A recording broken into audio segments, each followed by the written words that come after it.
should be familiar to you, as covered by Dr. Davis. I touched a little bit on it, but I want to hit some high points here since we only get you about 3 weekends with regard to the, I changed a slide here.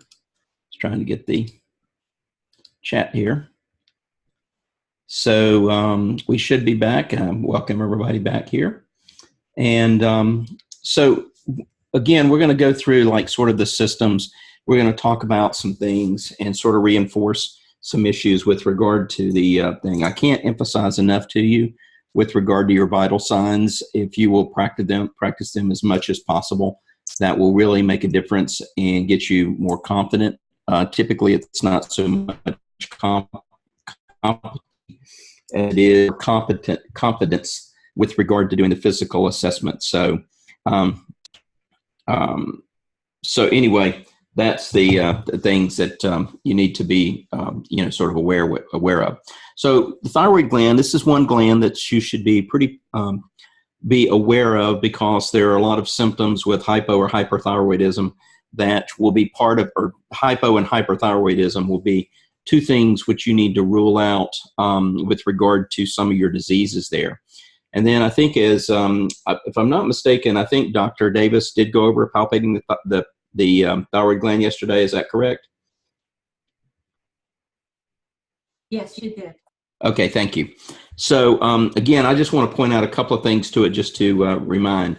But one is the gland is, first of all, anytime you're going to palpate the gland, basically be aware that that you're going up around somebody's neck to to touch around the neck. So they need to know exactly what you're going to do. It can be difficult to palpate. That is, the tendency is, especially with the normal gland, is people try to, what I've seen with palpations is people tend to try to dig in to try to find it.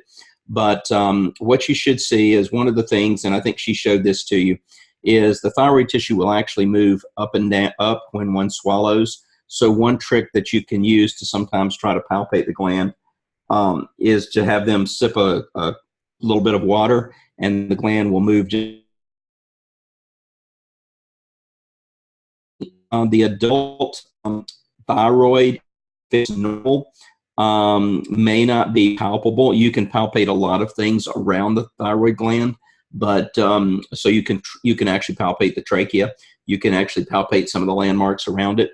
But what you're actually looking for is if you feel something there, that is typically an abnormal enlargement, or with the nodules. The enlarged, and here's another point here, is that the enlarged lobes, they typically are palpable even before someone swallows. But the other thing you got to be careful about anytime you're palpating anything about anybody is sometimes these can be tender to the touch. Also pushing down on around the throat area. I mean, we teach one of the vulnerable areas when we're teaching self-defense is the throat. And it doesn't take a lot of pressure there to make someone feel uncomfortable. But be aware that sometimes if the gland is enlarged, it can be tender to the touch, and so you need to be careful about that. The other thing is, if it is enlarged, a lot of times what we will suggest is that you osculate for a bruit. A bruit is basically where you have a lot of turbulent blood flow, what the bruit, if you can hear it by putting putting the stethoscope up against where the thyroid is, a lot of times that may indicate that there's hyperplasia of the thyroid. So if you can hear the bruit. But again, one of the big things here is that as you are palpating the gland, make sure, again, don't dig for the gland, but basically put your hands up there and slowly try to push away. And there's a couple of ways that people do this. I think she probably showed you both ways. One is from the forward, the other was from the rear. Especially if you're coming from the rear behind somebody, don't let them know that you're reaching around the rear. That can really sometimes scare people if somebody reaches around and grabs you by the throat. Here are I think she showed you the landmarks that we use, and you can see from this that the thyroid gland is this area here. I'm going to outline it here just very quickly. So this is the thyroid gland. You can see in red where I'm outlining it here. Looks like one of those X-winged starfighters from Star Wars there. So there's where the gland is, and you will see the sternomastoid muscles, or you can usually see where those are coming down, and you can usually feel the thyroid cartilage. And up here, by the way, this was on Jeopardy. This was a question on Jeopardy: is what bone anchors the tongue? And it's the hyoid bone. The other thing, little piece of trivia for the hyoid bone, is a lot of times when people are strangled is that there's rupture of the or fracture of the hyoid bone. That's one thing they look for during autopsies to see if someone was strangled. So just with one gland, I filled you guys basically with 3 or 4 trivia things there. But you can see the landmarks. We can use the clavicle for the lower landmark, almost the lower landmark. We can see the thyroid cartilage, the hyoid bone. Basically, you won't feel the hyoid bone that there, but you basically will can feel the trachea and follow it up and sort of push those sternomastoid muscles away. When you reach around from the back, your fingers go in and are going in just inside the thyroid. This is the front picture here.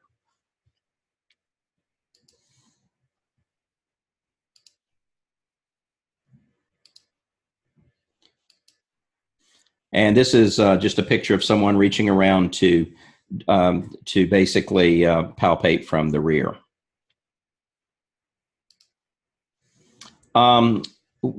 So you might have surmised now we're moving down from the head to the toe, sort of following the same way that I think Dr. Davis went through yesterday. I've moved the microphone a little bit closer, Rebecca, to see if that helps with the sound there. Hopefully that'll get better. This is a patient with fetal alcohol syndrome. There are some characteristics. Now, not all of these characteristics show up in every patient, every young individual, but what we typically see with fetal alcohol syndrome is generally we know that we may have the history of the mother that she has been a drinker. But typically what we see is the jaw is underdeveloped. And you see the philtrum. So philtrum is the groove that runs from your nose to your upper lip, and that tends to be not as pronounced. It tends to be smooth or flattened. Thin upper lip, typically the nose is short. What you see is basically the mid portions of the face tend to be flattened and depressed somewhat. So the mid face tends to be flat. The openings of the eyes are small. You get these epicampal folds, which are these right here at the corner of the eyes. The nasal bridge tends to be flatter or low. And overall, we see that the head circumference is smaller, which is not an uncommon thing that we see with children that have conditions that may impact their growth. We see they're usually smaller, and the head circumference is smaller. A couple other things that we want to look at with regard to while we're looking at the face and neck and so forth. So Parkinson's syndrome, a fairly common thing that we're seeing now. This actually is showing where they're putting the electrodes in, but I used it to really show the face.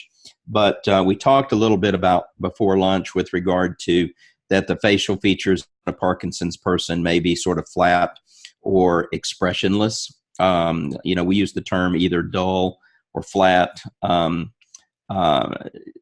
affect. And if you look at this person, there's very little expression on the face on this character here. Almost appears mask-like in the sense that the facial features do not move much, do not respond much.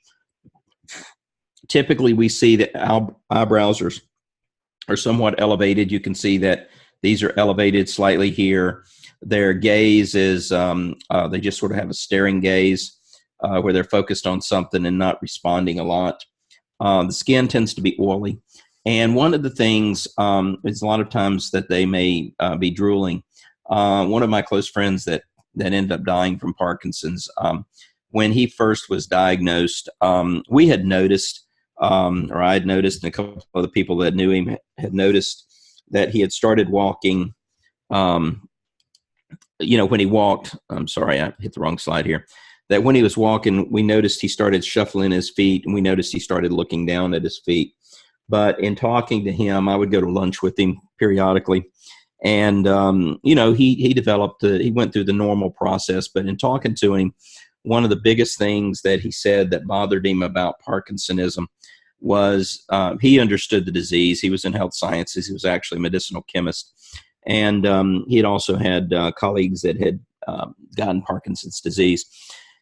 But the thing that he said that bothered him the most early on was, other than, he became more and more dependent. He couldn't drive. And then when I would pick him up, take him to dinner, help him in and out of the car, he adapted to that pretty well. I mean, it was, some adaptation to get used to that. But the one thing that he said bothered him, one of the most things, was the drooling. And because he said, when he would, we go to lunch, he would be drooling, and, he kept a Kleenex or a handkerchief around to constantly pick it up. But he said, when people would see him drooling, and all he could think of was, like, people would look at him and think, look, there's a drooling idiot there, is the term he used. The other thing which was created problems was when he got the tremors, when he would eat, for example, he told me he quickly learned to not eat soup. Anything that was liquidy, the tremors, he tended to spill on the front of himself. And he just said, the thing that was that with the disease that was so downgrading to him, the things that he felt or was very conscientious about was the fact that he was drooling, and that he had, he would spill his lunch or his dinner all over the front of him from his tremors. And he thought that, that people looked at him as being less of a person. That was the big thing in the early stage. Now, in the later stage, he started having some aggressive tendencies and things like that, which that bothered him, because he would, when he would be lucid, he would say, "This is not me." He worried about, his wife and things like that occurred. He even hallucinations that he was having. He flew over to Greece, and on the flight over, he had some hallucinations that the plane was flying under the water. So that was a hallucination he had while he was in the plane flying over there. And he said, he said that didn't bother him because he could breathe, and apparently the plane was, equipped to fly underwater. So I was like, that would probably bother me quite a bit. But he said, no, the hallucinations he knew, he handled pretty well. But it was this drooling and this tremors that when he tried to feed himself that became such a problem. Sort of some things to just be aware of, that, what these patients are going through with some of these diseases. Now, this next condition is Cushing's disease, Cushing syndrome. We've talked about it. One of the things, we do have people that develop this because of an adrenal deficiency. But Cushing syndrome, and we talked about it with the endocrines back in clinical medicine. But the other way that people get this is people that are on long-term steroid therapy. For example, my youngest daughter, when she was put on steroids, she developed the moon face. She developed the sort of hump on her back. They call them cushoid symptoms. And so people that are taking steroids can look this. So they develop this moon face. In this particular picture, we see the woman's got a large round face. Her jowls are very prominent. Her cheeks turn red, tend to get some hirsutism. So she gets hair growth on the upper lip, lower cheeks, and chin. And it's not uncommon for the front of their chest or the top of their chest, upper chest, develops sort of a rash that looks like acne. So this is the moon face, and I don't have the buffalo hump, which you can see. It's this picture's head on, but what you see is over here, her shoulders basically are sort of raised up, so it looks like a little hump on their back. So these are things that would give you a clue. This is not an uncommon thing to see, and you generally suspect either that there's an adrenal issue going on or that they're on steroids. Chronic steroids, I should say. Hyperthyroidism, we've talked about. We just talked about palpating the thyroid. And if you look on this patient, notice the pink area. This is considered the normal thyroid, and then with hyperthyroidism, this person developed a goiter. So the blue area would be the new enlarged thyroid. So you can see that with that type of enlargement, it would probably be easy to palpate that there was an enlarged thyroid. Other things with these individuals, one of the other big things that gives them away, I'm sure most of you have seen a person with hyperthyroidism, but one of the big things that you'll see is the bulging eyes, the exophthalmos. Most common cause of this is Graves' disease, and what happens is you get an overproduction of the thyroid hormone, and that causes the enlargement of the thyroid. You see also these individuals develop a lot of anxiety. They tend to be very restless. They don't tolerate heat well, tend to be more excitable, heart rate and everything seems to be up. Again, this is a condition that it would not be unlikely that you would run into with a patient that had this. On the other end of the spectrum with thyroid, we see hypothyroidism, and it's also referred to as myxedema. And these individuals develop the puffy edematous face. They get some edema specifically around the eyes, around this area here. Now, the difference here is with a hypothyroid person versus a Cushing syndrome. The Cushing syndrome is a much rounder face, and you get the buffalo hump, the red cheeks. You don't get that with the hypothyroidism. Their skin tends to be very dry. Their hair is very coarse, and their eyebrows are very coarse. But this person has got a puffy face, but it's not the round. You can see that it's puffy and it's got some edema in it, but it doesn't form that very prominent round face like you see with Cushing's syndrome. And this picture here is another condition typically we see in individuals that are very, very old or have these chronic wasting diseases. Like the one that comes to mind is AIDS. This is a condition called cachexia. The eyes, it's hard to see with the thing here, but the eyes become very sunken in the face. Their cheeks become very hollow, and many times they just have this exhausted, defeated expression. A lot of times these people are, they're not eating, they don't have an appetite. If you think about pictures you've seen of prisoners of war, sometimes this is sort of what they develop or what they look like. They just, in a sense, their body's wasting away, they're not eating, they have no desire to eat, and we see a lot of this in nursing homes or people sometimes with like AIDS and some of these other very chronic diseases.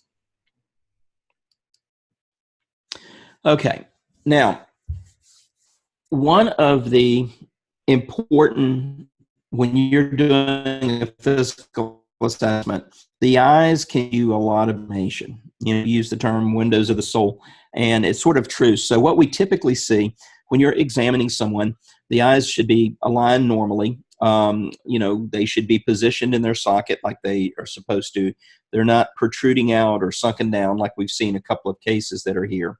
So just their normal appearance, overall appearance, should be, what you would think with a set of normal eyes. Now, the exophthalmos we talked about, that is thyroid disease, so the eyes are bulging out of there. Now, there's other things that can cause exophthalmos, but probably thyroid disease is the biggest thing. If we see one eye protruding over the other, sometimes this could be a tumor or some condition that's pushing the eye out. But bilateral exophthalmia most likely is going to be secondary to hyperthyroidism. Ophthalmos is basically where the eyes are sunken in. So think of exo going out, no coming in. And the sunken eyes can be due to, we see this in severe cases of dehydration. We see it in the chronic wasting disease. So that's the general appearance of the eyes. Let's move down to looking at some of the specific components of the eyes. The conjunctiva. What part of the eye is the conjunctiva?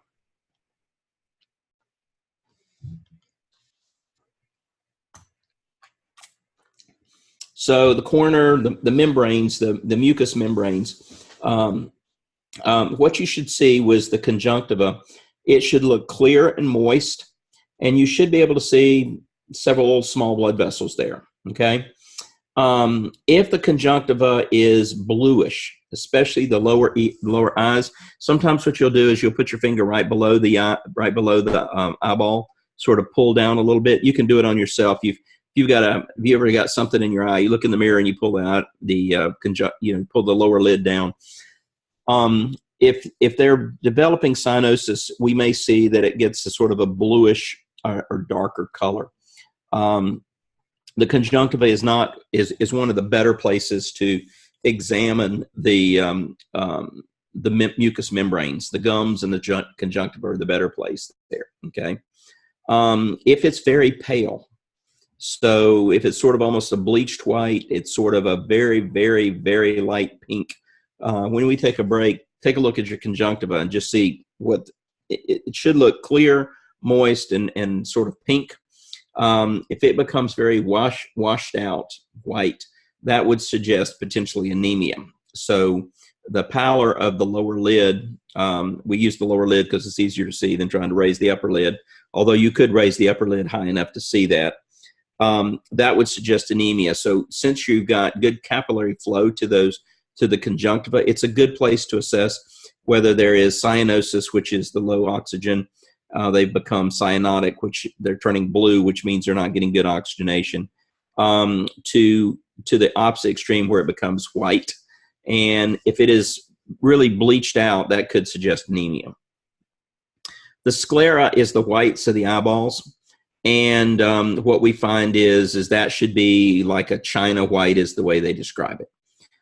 We do see in some black individuals, their sclera normal is sort of a grayish blue or a muddy color. That's normal for them. The grayish blue is not indicative that their eyeball is getting ischemic. We would look for the grayish blue in the conjunctiva, not with the sclera. The big thing with the sclera is that when people develop jaundice, is that sclera tends to accumulate sort of that yellow pigment. So the sclera sort of turns the yellowish brown, and that may be indicative of jaundice. The pupils are another very important place to look. And what you should see is the pupils should be round. Pupils should be regular, as in shaped regular, and they should be equal size. Typically, I mean, sometimes we will measure the pupil. You can take a ruler and hold it up in front of the eye and measure it. So typically the pupils in an adult should be around 3 to 5 millimeters. What we look for is deviations in either the pupils size or how they compare to the other. So one of the things is if we have unequal size pupils, that could be indicative that there's some sort of central nervous system injury. Typically, our pupils are going to be the same size. And the only thing that would, I mean, the main thing that would cause this would be if there was like a stroke or CNS injury to one side where one pupil was larger than the other. Now, one instance I came across with a fellow graduate student years and years ago, she was weighing out atropine and got it in one eye.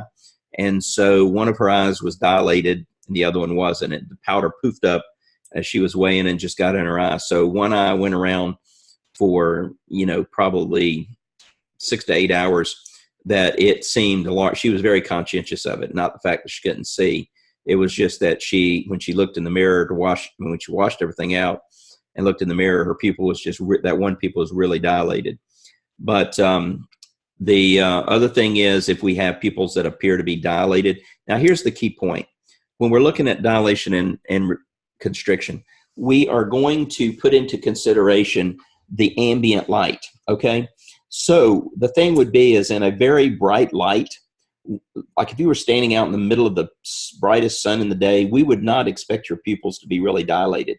In fact, some of you have walked out into the bright sun without sunglasses, and it really hurts your eyes. You actually squint down. I did that this morning coming out of church. I had not worn sunglasses, and I walked out, and we hadn't seen sun forever. and I walked out of a dark room. So my pupils should not be dilated in a bright light, okay?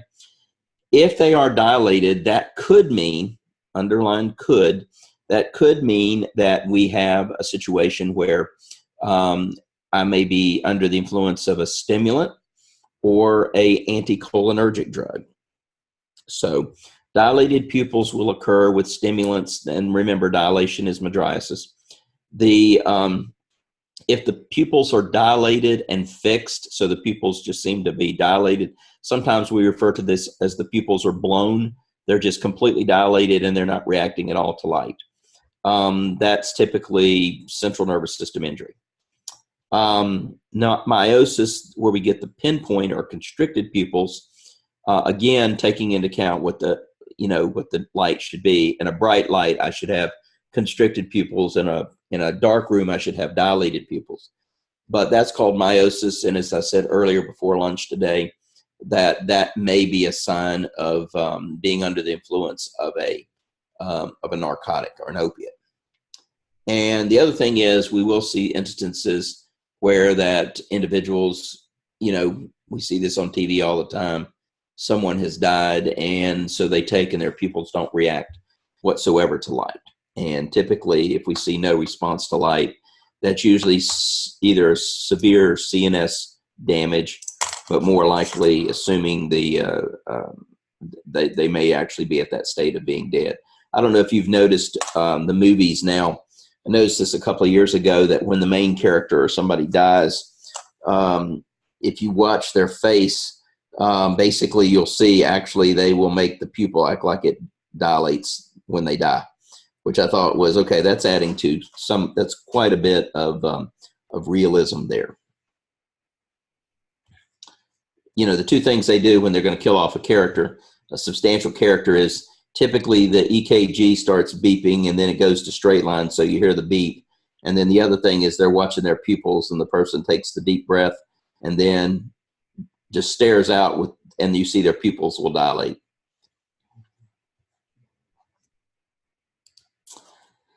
Okay, so let's look at some other things about the eyes that are some abnormalities. One condition is called anisocoria, and anisocoria is where that you have the pupil sizes are unequal, so one pupil is larger than the other. There is about 5% of the population that is a normal finding, but 95% of people, their pupils are going to be equal. So, for example, if the person comes in with unequal pupil size and otherwise seems normal, that's probably one of these 5%. If the person comes in and has some other deficits, then basically that is not normal. So again, a small number of patients that actually have this condition. We've talked about meiosis, and one of the things you ought to be aware of is that constricted or the fixed, constricted is typically cholinergic drugs and narcotics are the two type of drugs that typically will cause a pupil to be constricted or experience meiosis. Whereas stimulant drugs, things like sympathomimetics, drugs that mimic the sympathetic nervous system, anticholinergics like atropine, CNS injury, they can cause the dilated. When the pupils become fixed, whether either they become constricted and fixed or dilated and fixed, typically that is due to brain damage that occurs. And with mydriasis now, when they put people under deep anesthesia, we will get some mydriasis where the pupils are to be fixed. But typically, if we see the pupils are fixed, that can be indicative of severe brain damage. There is what they call the Argyll-Robertson pupil. This is a pupil that doesn't react to light, and the process of accommodation is your eye adjusting from near to far vision. So in these individuals that have this, the pupil doesn't react to light. So if we shone a flashlight in it, it wouldn't really react. If we had them look away from us, the pupil doesn't change. we see that type of showing up where that see it in people with syphilis that has gone up into the central nervous system. Brain tumors, meningitis can cause this. We often see it in chronic alcoholism, and in chronic alcoholism, we now have, when we start seeing this, it will be, we've definitely got brain damage.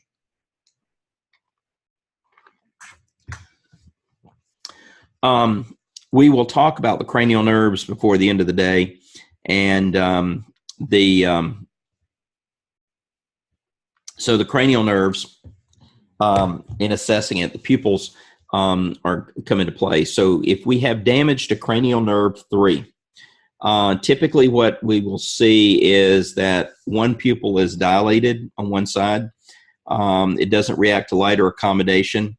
So that's typically due to damage to the cranial nerve.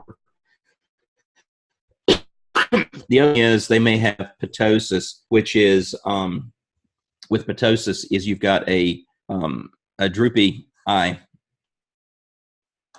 My slide is moving here.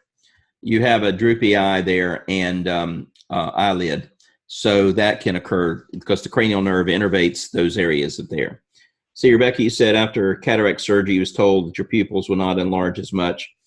And that's true, because what they've done is, like you've noticed that, is they put those contacts in. And so that is, that can occur too. Horner syndrome. This is not an uncommon situation where that this tends to be on one side, so it's unilateral. And the pupil looks normal, but it's small. It doesn't to light or accommodation. And typically with Horner syndrome, what we've seen is there's been some sort of damage or trauma to the neck. There is what causes Horner syndrome is that the ganglia that's on the sympathetic nerve, basically what happens is that it gets damaged, sometimes a tumor, sometimes due to trauma. And what we typically see on that same side is that we see a droopy eyelid, and we also see that the person doesn't sweat on that side.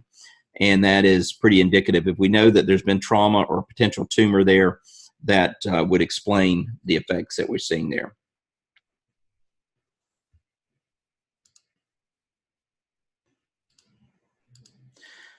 Okay, let's go to question number 5.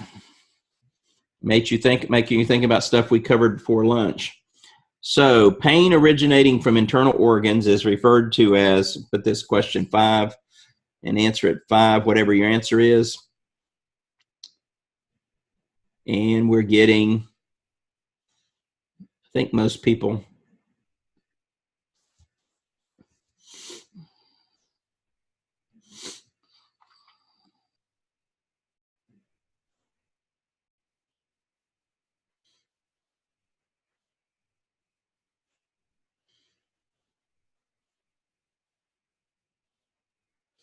So the correct answer on this one is visceral pain. Somatic pain is due to the musculoskeletal thing there. Aiden, I'm not sure. I saw the other poll there. Have you taken roll already? I don't know if you have. If you haven't, Doctor, I'm going to take the poll somewhere around the end of the class. Okay, not a problem. And then question number 6. Let's try this one. If you have a person with a buffalo hump, would be most likely due to which condition?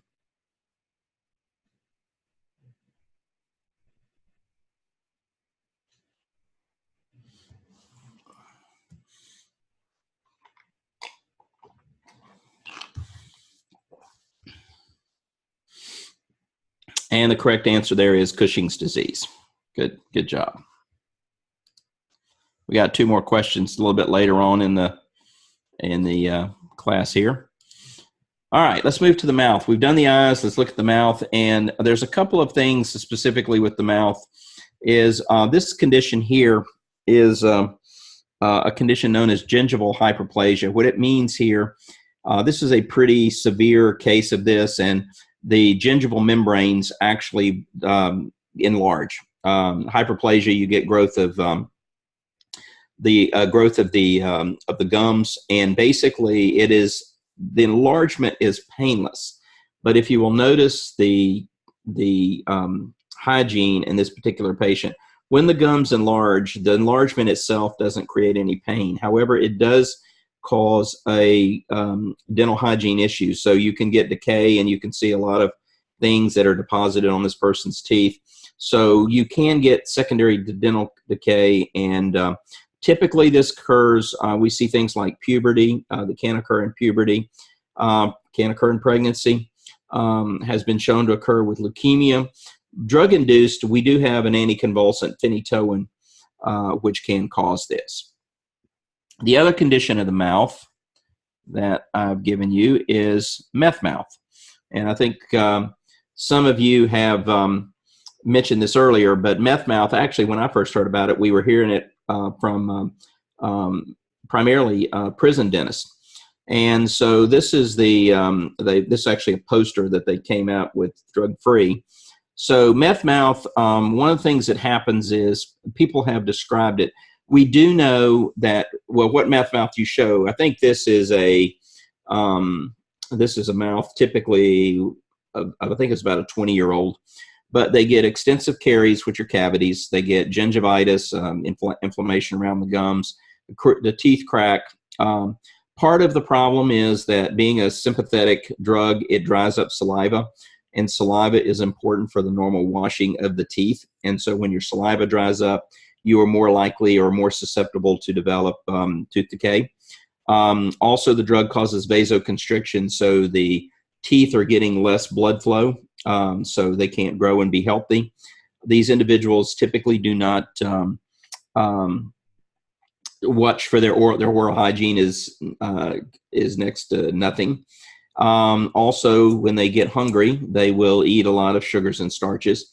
And then some people have even brought up that sometimes that some of the chemicals, when they're smoking meth and stuff like that, may actually break down the enamel. So this is when it first started showing up, we saw a lot of this, but it actually has become actually a diagnosed condition known as meth mouth. Let's see, Joy, you've got a 27-year-old client between meth and purging. Has got all of her teeth pulled and getting implants. Yep, exactly. Another condition which you need to be aware of, I mean, so the meth mouth, one of the things about the meth mouth, or I should say about the mouth, is people doing ecstasy and some of the stimulants, club drug stimulants. Another thing that occurs, and I didn't put a slide in here, but a lot of times they will chew on the inside of their gums and they will grind their teeth. And the grinding of the teeth, so what the dental schools have been telling dentists, that when they get younger people in and their molars are ground down, seem to be excessive grinding and a lot of scar tissue on the inside of their cheeks from where they've been chewing or biting their gum, or biting their side of their jaw, that this could be a sign for drug use. So just another one of those things that came up. This condition here is called atrophic glossitis. Looking at the tongue, you can see the tongue looks very slick and shiny. Most people go, well, isn't the tongue supposed to be thick and shiny? Take a look at your tongue. You know, look in the mirror. Your tongue is not that slick and shiny. The tongue has got a lot of sort of rough and more pink. These individuals, a lot of times the tongue sort of dries out and they may experience some burning of the tongue. This is not uncommon with anemias. And in particular, we see this occurring in pernicious anemia. That's where we have the vitamin B12 deficiency. Folic acid deficiency can also cause this, and iron deficiency can cause it. I can't give you the exact mechanism of what occurs with this, but we do know that it's common with anemia. So someone showing sometimes they describe it as a beefy red, the tongue becomes beefy red.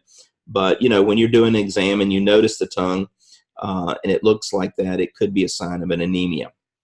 The Yorkie that lives here, Gracie, sleeps with her tongue out of her mouth all the time. She's the only dog I know that I've ever seen do it. But I'll look over and she'll be laying on the couch or something like that, and her tongue, she'll be fast asleep and her tongue will be sticking out and it'll be dry as paper. And but that's the way she sleeps. Again, she's done that ever since she's been little. All right. All right, so now we're moving from the head. We're going to move on down to the chest. And things to look at about the chest. Of course, with the chest, you're going to be looking at the chest from the standpoint of you're going to be counting respirations. You are going to also be listening to the heart. So as you're doing that, one of the things that you should do is to note if there's any abnormalities of the chest. So to begin with, one thing is we do know that people that have chronic emphysema, they develop a barrel chest. So the chest tends to be round and sort of stocky. The reason is that the lungs become hyperinflated with the disease. The other thing is the neck muscles may actually get thicker. They hypertrophy because they're working hard to help force respirations going in. So one of the things you might note is if the person seems to have a barrel chest, then the question may be is that you might want to find out if there is any signs or evidence of emphysema. Now, sometimes they'll tell you they smoke. Sometimes you might be able to smell smoke on them. There's a lot of different things that may come on, but that should at least prompt a question for you to follow up in that way. Another thing that'll happen is the patient can sit sort of in a tripod position. So they're sitting in the chair, they sort of lean forward and typically have their arms braced on their knees. They may, if there's a chair or a bed or a table that's there, they may have their arms put on it. This is commonly seen with patients with chronic obstructive pulmonary disease, COPD. So what they're actually doing is they're leaning forward, and that helps them to get leverage to use their abdominal muscles, their intercostal muscles, which are the ones between the ribs, and also the accessory neck muscles, which, help. All those are muscles that are helping them breathe. And they're using those to expire air, to blow air out.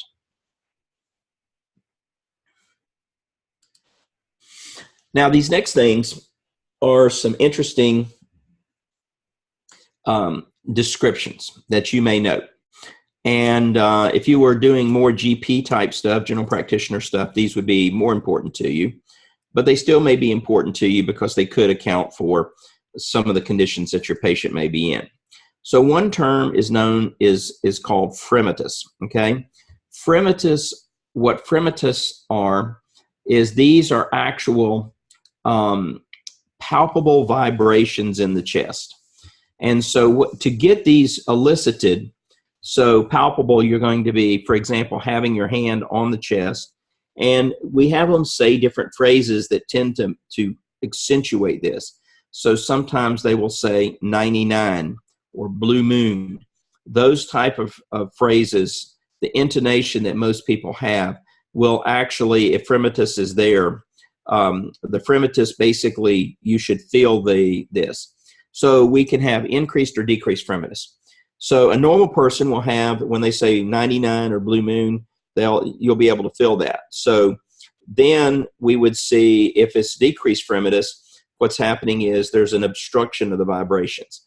Typically, we've got some obstruction in the bronchus, or there's some thickening of some pleural effusions. Something is sort of filled up the area which takes away the vibrations.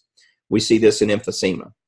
When there's increased fremitus, typically what we've got is that someone has got the lung or the thorax has become more resonant. So typically there is either the lung tissue has compressed or has been consolidated, which allows for a bigger area for this vibrations or this resonance to occur.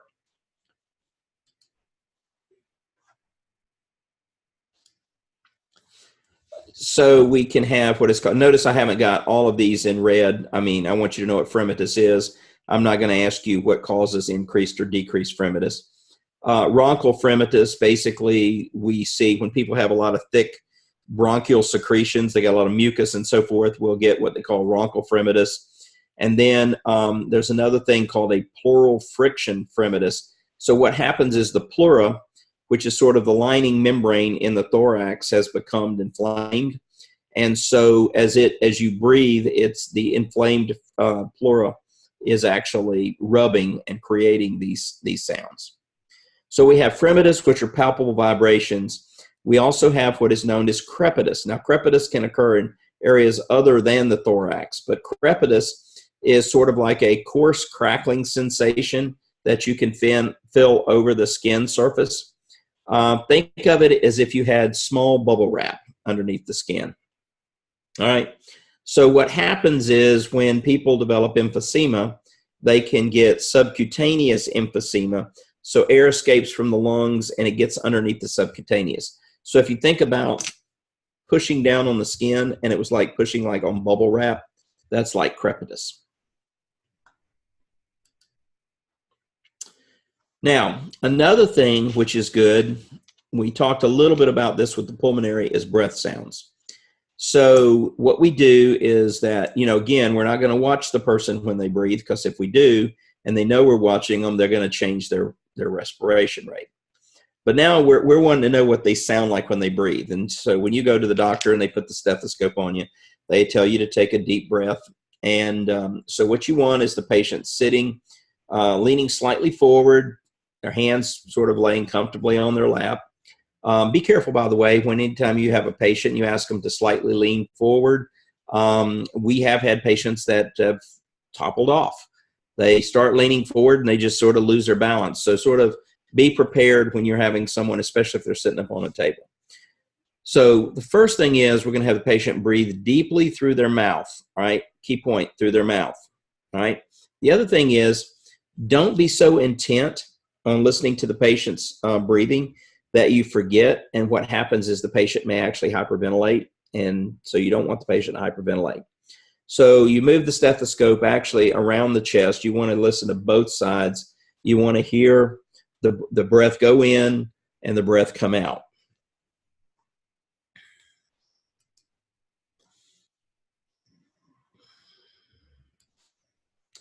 So this is one of the things I want you to do at break in just a minute.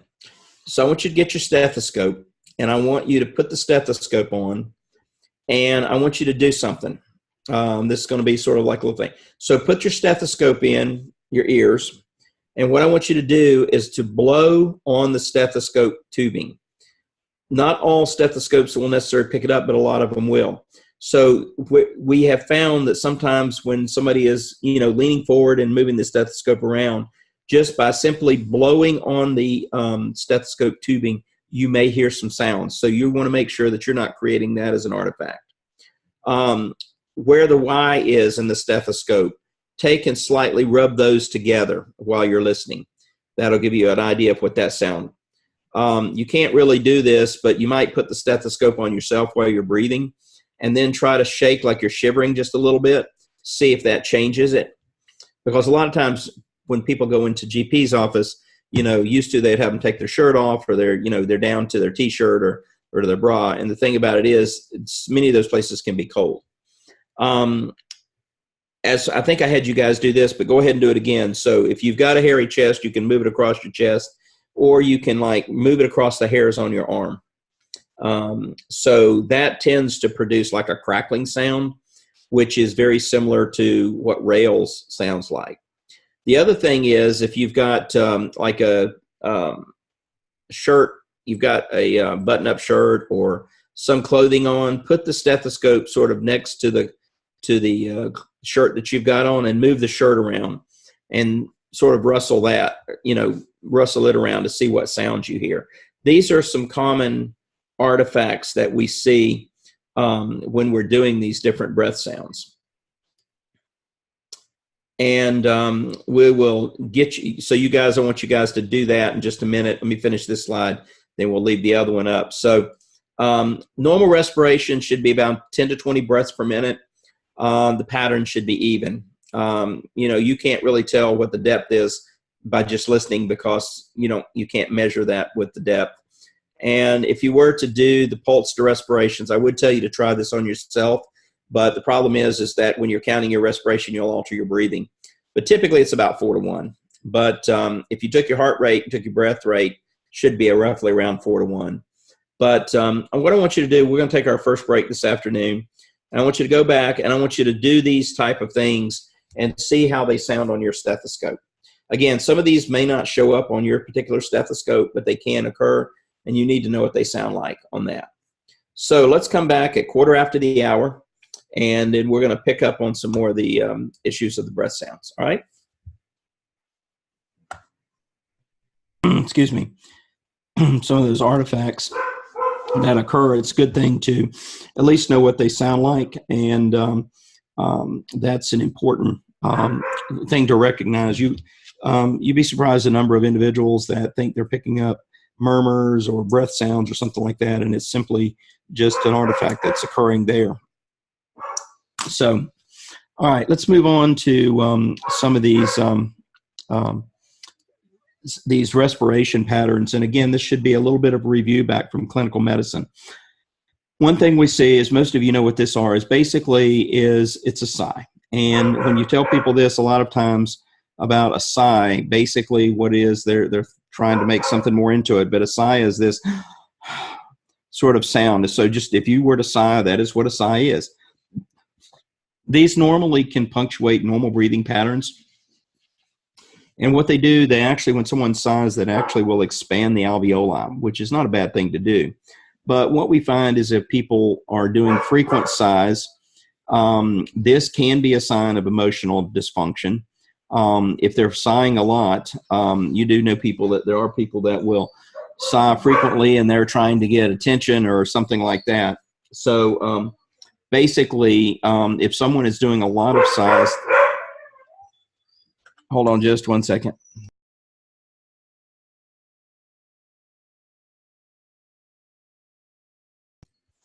That was Bear.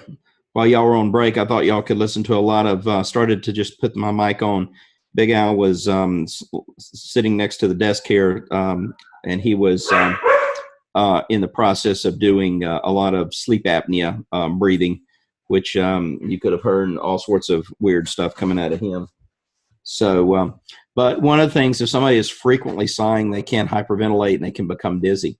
Another reason, when you're having somebody breathe for you and they're sitting on the table or something like that, one of the things that you want to be careful about is that these individuals can actually hyperventilate, get dizzy, and you don't want them to fall out of the chair or fall off the examining table.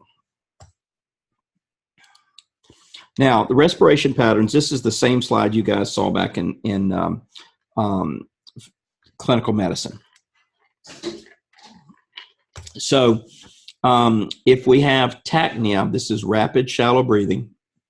Typically, they're breathing greater than 24 breaths per minute.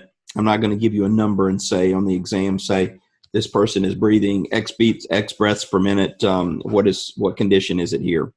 Tachypnea is typically what someone experiences once if they're afraid, if they've got a fever, they can develop this, or after exercise, if you've gone and exercised, or maybe you weren't intending to exercise, you just walked down to your, walked up the stairs or walked, down to your mailbox or something, you get back and you're breathing a little fast. You tend to breathe very rapid, very shallow. This can sometimes, though, if there's not, for example, if the person just came back into your, just ran up the stairs to your office, then we have an explanation for the tachypnea. But if there is not an apparent, that they're not afraid or they don't have a fever or anything like that, then this can be due sometimes to respiratory insufficiency. They're breathing faster to try to bring in more air. It can occur in pneumonia. It can occur when they're alkalotic. They're trying to blow off the CO2. Pleurisy. Pleurisy, they get inflammation of the pleura in their chest cavity. And so what happens is that it hurts them to breathe.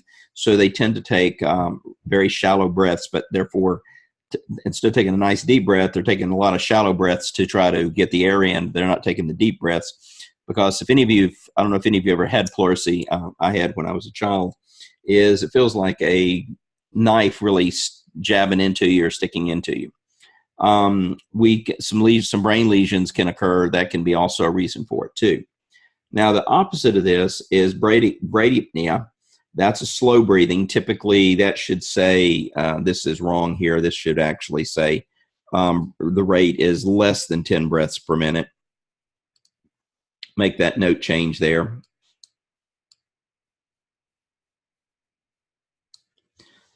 So basically, the breathing tends to be decreased, but it's still sort of regular. The biggest concern we have here is this can be due to drug-induced depression of respiratory. We can also see it in diabetic coma. And what's going to happen here is that they're not going to be moving a lot of air, and you're concerned about them becoming hypoxic.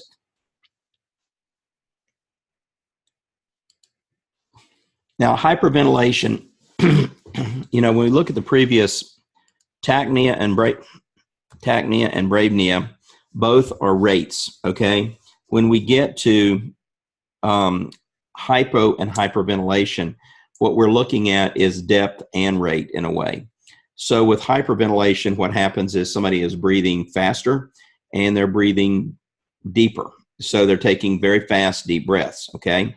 This can occur with extreme exertion. It can occur with fear or anxiety. Again, same thing as what we see with tachypnea. One of the things we see is in patients that are diabetic and they develop ketoacidosis. So they develop where there's a lot of ketones in their blood. Those are acidic.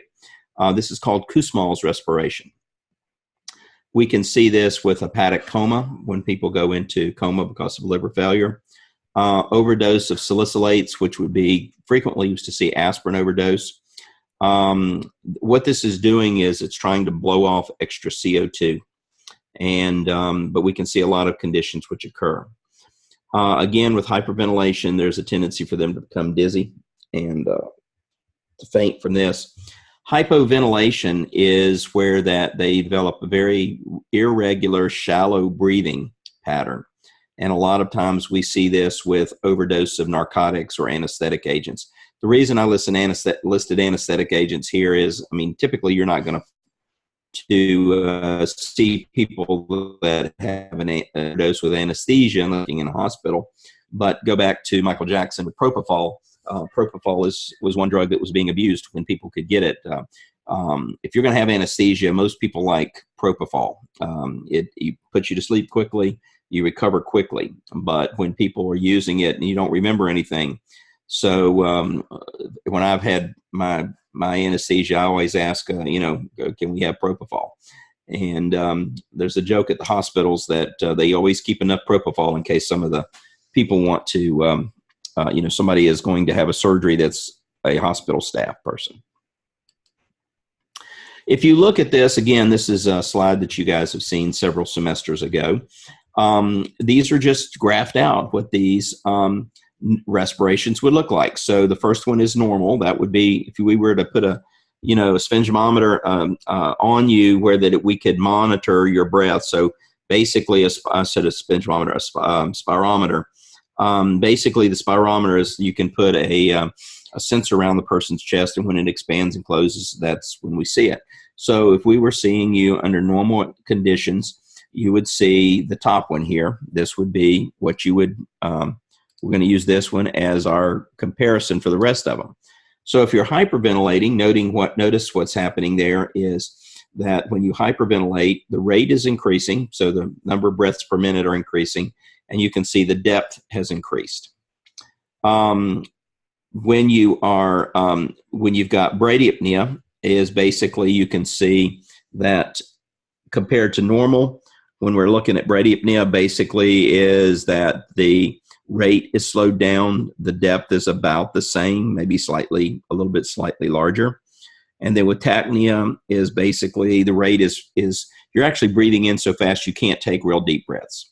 A couple of other things we see is that we see what is called periodic respiration.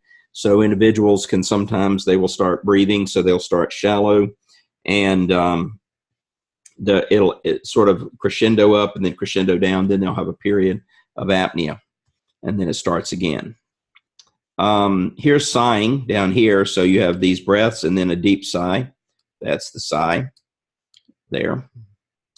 And here's one where that it's called trapping. So you have some slow air, and then what happens is you breathe out real quick, try to get rid of that trapped air that's there. This one, the periodic, is also referred to. So here's the periodic here. Let's go back. So here's the periodic here. Let's look at it a little bit closer because that's a specific particular type of respiration. And so that's also known as Cheyne-Stokes respiration.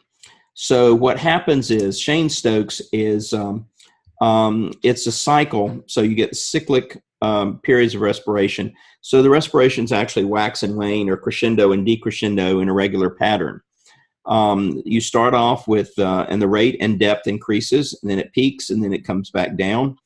And typically what we see is that you have periods of breathing that go 30 to 45 seconds, and then we have a period of apnea, which is around 20 seconds. Typically, we see this heart failure patients will do this, but the other reason we see this Cheyne-Stokes is we can see it with individuals that have had drug overdose. And so Cheyne-Stokes is not a normal respiration, and it's partly produced by some of the hypoxia that is occurring because of the underlying condition. Now, let's talk about some of these sounds again, okay? And so we do have these, and I'm gonna, after we do this, go through these sounds, I think I have recordings of these for you guys to listen to. We'll take a little bit of time for you guys to listen to these, and then we'll move on. So we have what is called crackles, okay? And they can be referred to as either fine or coarse crackles. So fine crackles, they have a high-pitched, sort of a short crackling or popping sound. What's happening here, the reason that occurs is that when you inhale, the air is colliding with the airways that have become deflated, okay? Typically, we see this in somebody with heart failure or COPD. We see it pretty commonly where they have a restrictive pulmonary disease. So basically, as the bronchioles are either collapsed and they're not completely open, so the air as it comes in, as it's hitting those. Coarse crackles, they're a loud sound. They're low pitch. They have like a bubbling or a gurgling sound. And this is typically when there's secretions in the trachea and the bronchioles. We typically see these in people with pulmonary edema or maybe pulmonary fibrosis, sometimes in pneumonia. So the fine crackles, we don't have the fluid or the secretions, whereas the coarse crackles is indicative of the secretion there. There is what is called, and these are called crackles or rails, they use term. There is atelectatic crackles or atelectatic rails. These sound a lot like fine crackles or fine rails, like the first one, but they don't disappear. So they don't last. They disappear after the first few breaths. What happens here is that the secretions of the alveoli are not really aerated, and so they deflate, and they actually accumulate secretions. Typically, we see this in patients that are bedridden or that people just getting up from sleep where they've been lying down all night long. You can pick this up. Then we have what is called a pleural friction rub. This is a grating type sound, very low pitch. What happens is the pleura, these are the membranes that line the inside of the chest cavity, they become inflamed, and they are not, normally the pleura is a thin membrane that basically is very moist, and it moves as you breathe. And what happens is when it becomes inflamed, it becomes coarse. It becomes scar tissue that's there. It gets dry. And so we hear that when somebody has a pleuritis, which is simply an inflammation of the pleura. Yeah. So let's take a look at the next sound, which is the wheeze.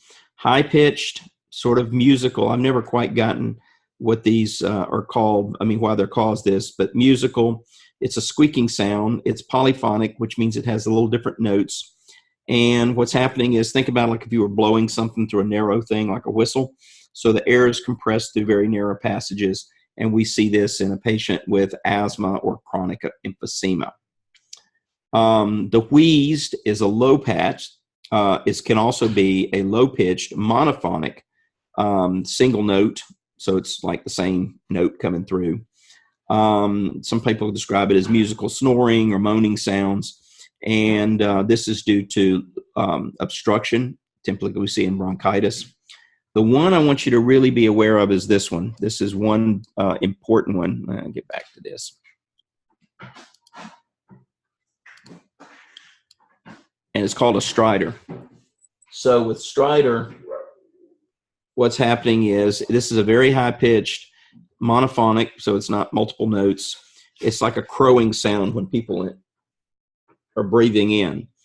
What's happening here is this is originating actually in the larynx or the trachea, and basically we get some airway obstruction due to maybe a lodged foreign body in the throat, or the obstruction has occurred. This occurs with croup, and the reason this is important is because this can be fatal. We have an obstructed airway, and that's what's creating the problem. So that is some of the things that we occurs here. The and Kara, Mateo, you answered the question, and it really is the wheeze can be both high and low. It can be either one. And what I'm going to do is that I'm going to send to Aiden, I think, some links that we'll let you take a listen to in just a moment, where you can pull them up. And we'll just let you take a look at those. So we're going to move forward, but I'm going to send some things to Aiden to put up, so you guys can take a moment to listen to these in just a few minutes. We'll take it earlier, so that we know that you can at least hear what these things are sound like. Again, it's not. I don't want you to. I'm not going to give you a test where you have to listen to the different breaths and tell me whether that. What I do want you to know is I do want you to know about the stridor. That's important. That, and actually, there's another thing you guys may want to get. I'm not really pushing it, but there is an app that actually has heart and breath sounds that help with osculating for medical students and physicians. So there is that actually available, which I thought was sort of interesting. Let's see.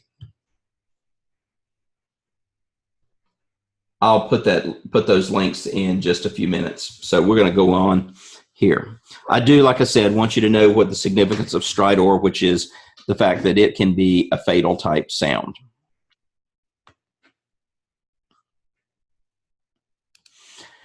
So we're still in the chest, and we've talked about the lungs. Let's go to the cardiovascular side. And the cardiovascular is some things that you want to be aware of and why they're significant. Is number one is I've mentioned to you guys with regard to chest pain. If one of your patients experiences chest pain, the best thing for you to do is to send them to the ER. If they call you and say, Dr. So-and-so, my chest is really hurting. Some of you are dealing with patients with attacks, but which, you may say, well, come on in, or let's try to talk through it. Your safest thing to do is going to be to basically send them to the ER. The cardiologist, they will routinely send their patients to the ER, because the main thing is that they are going to want them to be assessed there. If it is indigestion, if it is some of the other stuff, that's fine, because what you've done is basically it's better to have them at the ER, because what if it's not? What if it instead is they have an emerging heart attack? So when we're looking at, if somebody calls about chest pain, this could be angina. That's going to be our most significant thing. It could be an emerging heart attack, especially if they start describing other symptoms, which includes they're starting to sweat, They're breaking out into cold sweats. They're turning, somebody describes them as being, white or turning gray or blue. They're feeling their heart beat fast in their chest. They're having difficulty breathing, nausea, fatigue, tachycardia. They may feel the palpitations. If they're talking about pain running up the left side or up into their jaw, even into the right side, this is all very, very important things that we need to, that you need to be aware of. Now, there could be plenty of other explanations for some of these symptoms. I mean, chest pain.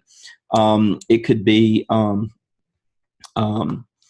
me give you a good example of this. A situation to know. All right, there was a very, very well-known cardiovascular researcher. He was in Iowa and studied cardiovascular circulation, and just, he was well known for his work. He turned out a number of students and so forth. The guy, when you looked at him, he was in his 60s, I guess, played basketball, small, skinny guy, not obese, anything like that, worked at a medical school, and noticed some pains in his chest. And he checked with a friend of his who was a cardiologist. And his friend looked at him very quickly and just said, you were traveling. It looks like what you probably have done is pulled a chest muscle. You putting your bag in the overhead bins. You probably pulled a chest muscle, and that's what caused it. Well, he said, okay, that's fine. They didn't do anything else with it. A day or two later, he flew to Australia. Got up the next morning and stood up out of his bed, had a massive heart attack, and died. We know he had some elevated lipids. We know that he had cholesterol. People do, but it's not the prototype person that, he was not obese. He was very active. Didn't apparently have any other things. So again, you can imagine what his friend, the cardiologist, went through, because his cardiologist was like, well, they didn't run any test on him. They just sort of figured it was nothing to be alarmed about. So it could be anything from a pulled muscle in your chest. It could be pleurisy. It could be indigestion. But again, just with pain in the chest, it's always a flag, especially if your patient is in that age. But realize that heart attacks occur in individuals that are in their 40s and 50s. We have heart attacks that occur even younger. Those are very, very rare, but we're starting to see, in fact, some of the ads for some of the pharmaceutical show younger guys in their mid to late 40s, early 50s that are going, I'm 50 years old, or I'm 40-something years old. I did not expect to have a heart attack. So chest pain is a serious thing to consider, okay? Another thing is dyspnea, difficulty in breathing, okay? One of the questions is it occur when on exertion, okay? We need to know what type of breathing. So does it only occur, you only get out of breath when you're like doing something? Is it paroxysmal? Do you have periods where you're out of breath during the day, but then periods where everything seems to be fine? And is it only at night, or is it during the day?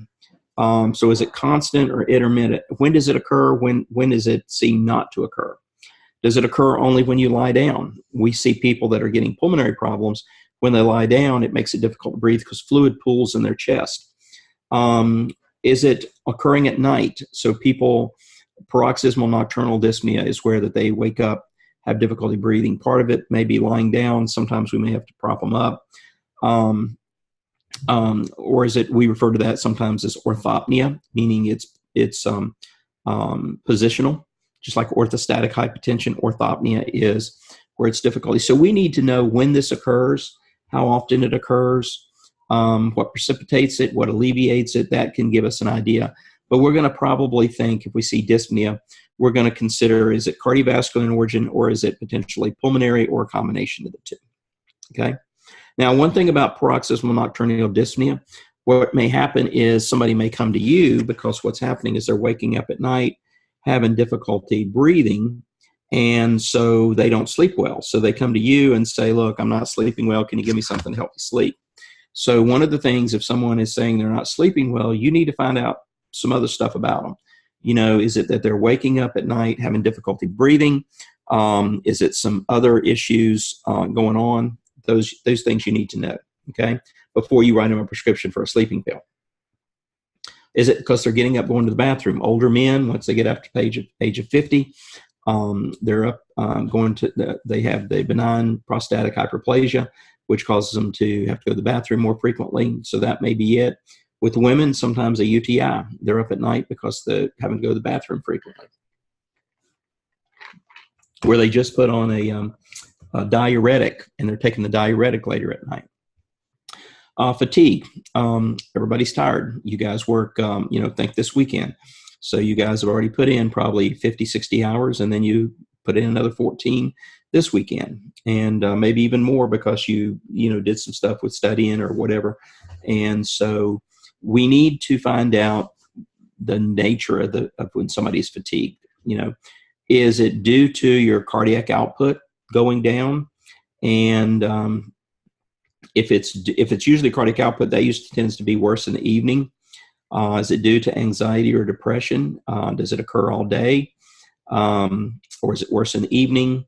Has there been a change in your schedule? Those type of things. Are you sleeping well? So again, fatigue is one of those things that could be a number. It could be cardiovascular. It could be pulmonary. It could be mental. It could be a combination.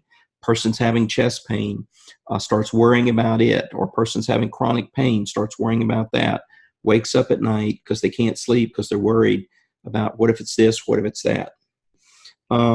If a person is showing pallor or cyanosis, pallor, they're pale. Cyanotic, they're bluish gray. This could be either a myocardial infarction. It could be what we call a low cardiac output state. So their cardiac output is low. And if their cardiac output is low, then their tissues are not getting perfused. We have had some people that just never go out in the sun, and they always look, like they're fixing to keel over. Anemia can produce these type of things. So it's one of those things that we have to find out more information. Edema. When men or women start showing edema, we need to know, where's happening. Where does it typically occur? Most of the edema is going to occur. It's going to be, it works with gravity. So it tends to pool where gravity's around your ankles. But there can be other points. If we talked about clinical medicine, we talked about if it was caused by kidney, the heart, or some other condition there. So the edema that forms around the ankles, that tends to be due to a cardiovascular condition like heart failure. Typically, we see edema that's caused by heart failure or by the cardiovascular system tends to be at worse at the evening and gets better in the morning. Because what happens is when you sleep is that basically the fluid, when you lay flat, the fluid redistributes out.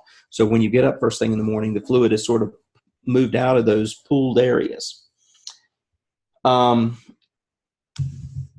Nocturia.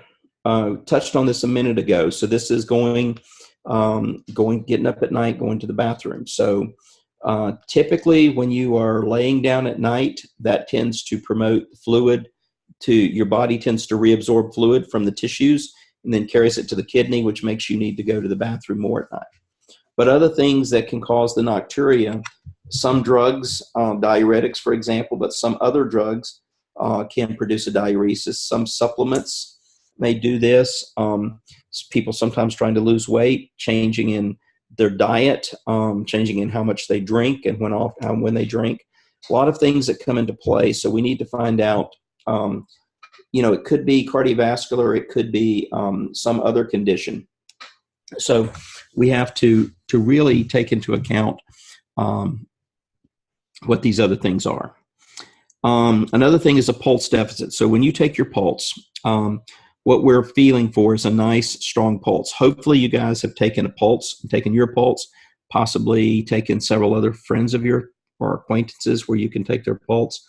So if the pulse is weak, that suggests that the ventricles are not pumping hard, and that could be in a condition, atrial fibrillation can cause that, heart failure can cause that, arrhythmias that are producing premature beats can cause that.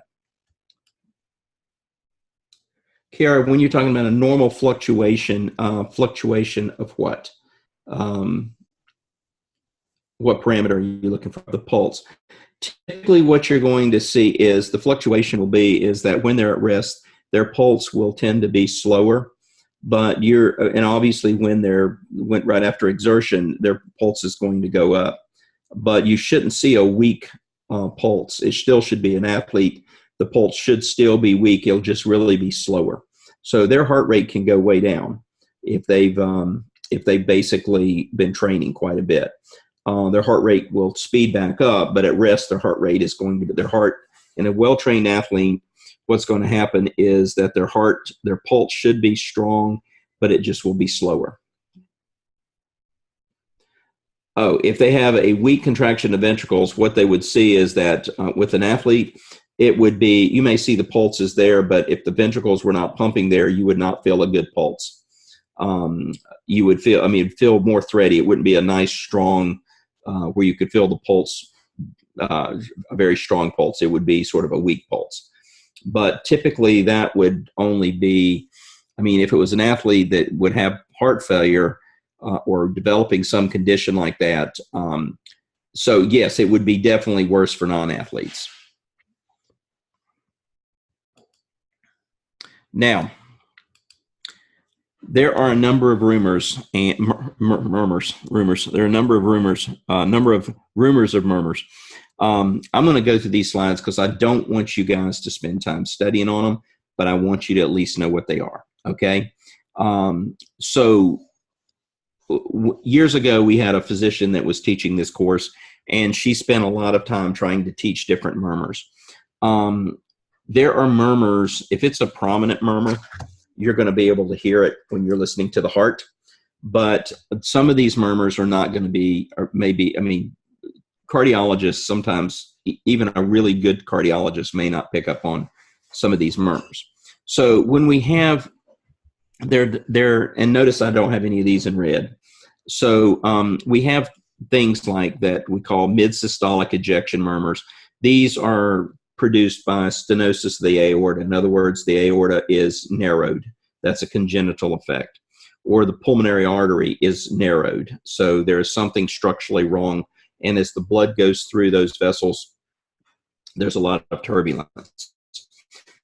We have systolic urgent murmur. What's happening here is this is throughout throughout systole, and what's happening is the blood is flowing back to where it just came from. So we're talking about a regurgitant murmur is where some of the blood goes out and then some of it flows back in because the valves aren't closing. So this can be mitral regurgitation and tricuspid regurgitation. When they do, they diagnose these with Dopplers. So if they suspect a murmur, they may hear an abnormal heart sound, and then they're going to listen. Then they're going to do an ultrasound or Doppler. And Dopplers will actually, we have 2D and 3 Dopplers now that will actually, you can see the blood as it flows backward into the chamber. So some of it goes forward, but some of it flows back. And because what you want for the heart to be efficient is those valves should close, so there should be one-way flow. What happens is when you develop these murmurs, regardless of what it is, that over a period of time, cardiologists a lot of times will say murmurs begat murmurs. So if you have a murmur, it doesn't really ever get better. It tends to get worse because as the stresses and everything occur on the valve, it just gets worse. We have diastolic rumbles. These during diastole, you can hear them. This is the mitral stenosis, tricuspid stenosis. So these two areas, we have a narrowing of the valve where the blood's going through, and then we can get some early diastolic murmurs, which occur early in the period, and that's where we get aortic or pulmonic regurgitation. So again, these are the different valves, and again, if you think about it, the blood's going to come in, follow my pointer here for a minute. So the blood returns to the heart, goes into the right atrium, goes through the tricuspid valve. So what's going to be important is the blood goes in here, fills the right ventricle. This valve closes so that this ventricle can pump. And as it generates pressure, it forces blood out through the pulmonary valve up into the lungs. And then it comes back to the left atria. The left atria fills, and then it empties through the bicuspid valve into the left ventricle. Then it closes and it pumps it to the aorta. So if any of these valves, if they can't close completely, or if they're narrowed, then basically we're going to get murmurs. And the heart sounds, you can actually, if, you know, I'm not going to ask you about this either, but heart sounds is the first one, S1, occurs when the ventricles contract. Then repolar, when these are all related to when the valves close, S1, S2, S3, and S4. Different people, there's a lot of things that can affect how well you can hear it. So for example, sometimes people with deep, large chest, you know, barrel chested or deep chest, you can hear things a little bit better than you can with individuals with very frail chests. So sometimes a murmur can be there and you may not pick up on it because you just can't hear it.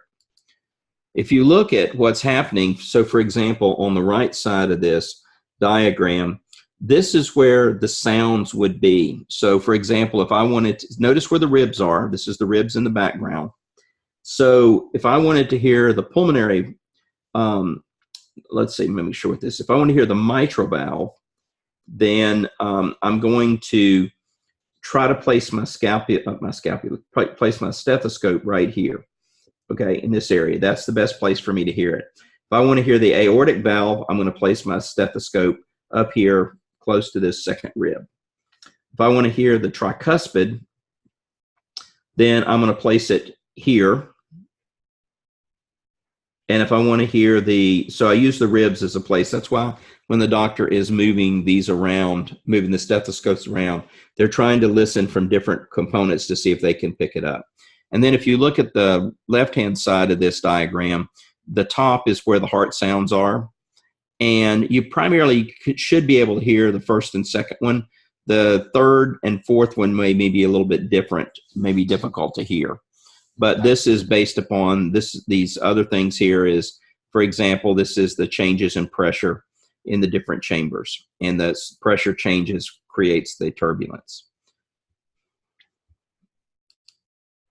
And this is just showing where the different, what's happening. Again, this is in red, but it's not meant to be in red. That was the diagram that was chosen. So this just puts the sounds into perspective of what's happening in the heart. Again, you're not going to need to know that. I want you to be aware of it. And again, the next few slides, I'm going to just go through real quick just to show you what it's like, but you're not going to be required to know what these specific things are. So the aortic stenosis, what we're going to see is that there's a narrowing of the aorta, so it makes it hard to pump the blood out. So the patients will present, they're tired, they have difficulty with breathing, especially when they on exertion. They're feeling their heart beat fast. They may be dizziness, syncope, so they may faint, and they may have some anginal pain because the heart's working so hard to try to push the blood out. Typically, what we're going to see with these patients is they're going to be sort of pale, and their radial pulse is going to be very slow and very diminished, so it's not going to be real prominent. Their blood pressure typically is low because their heart's having to work so hard to push through a narrowed aorta. This is the description of what you would hear from the aorta. Typically, aortic stenotic aortic stenosis, excuse me, valve defect, you will be able to hear. All right, another one that's prominent is pulmonic. Typically, the patient's going to have very similar as they do with aortic. One of the things that you do see with this one is the right ventricle is hypertrophy because the right ventricle is having to work harder to push the blood through the pulmonary vein. And you can hear that there's the murmur, what it sounds like. Mitral regurg, this is one, probably aortic and mitral are the ones that we worry about the most. Here, the person is typically showing up fatigued, they'll be complaining, they can feel their heart beating, and they'll have orthopnea, have difficulty breathing.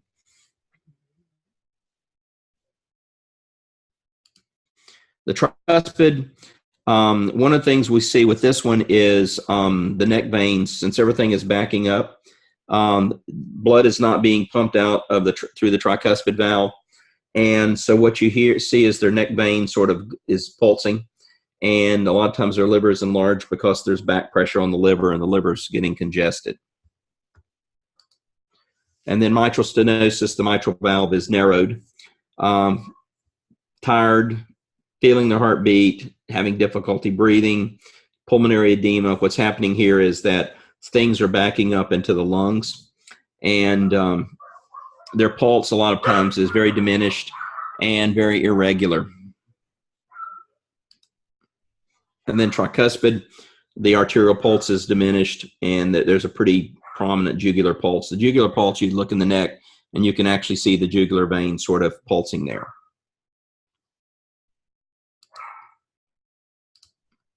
And then aortic regurgitation. What happens is very early on, this doesn't have a lot of symptoms, but what happens is that it progresses, then you get a very rapid deterioration of things, have difficulty breathing, develop chest pains, dizziness. One of the things you'll feel is that if you were to feel their brachial, femoral, or their carotid pulse, they have what is called a bounding water hammer pulse, which I'm going to describe for you in just a moment. But their pulse pressure, we describe it as wide, is it's like you can feel a strong, almost like a hammer hitting on a pipe, metal pipe. This is a pretty serious murmur condition. And same thing with pulmonic regurgitation. Some of these, again, if you hear an abnormal sound in the chest that is sounds like a murmur, the safest thing to do is refer them to a cardiologist, who will then most likely do a Doppler on them to see what it is. All right. This is a good place to take our next break. I'm going to look through a few slides while we're taking this break, but let's come back at, let's say, 5 minutes after the hour.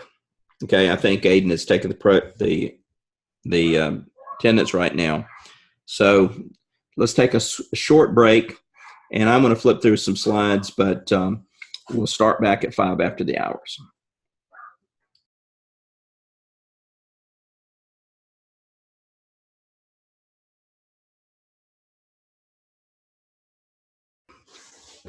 And let's start with the arterial pulses. We've talked about that. So, so in taking the pulse, again, most people are going to take it from the radial, which is the wrist, but you can take it from the carotid.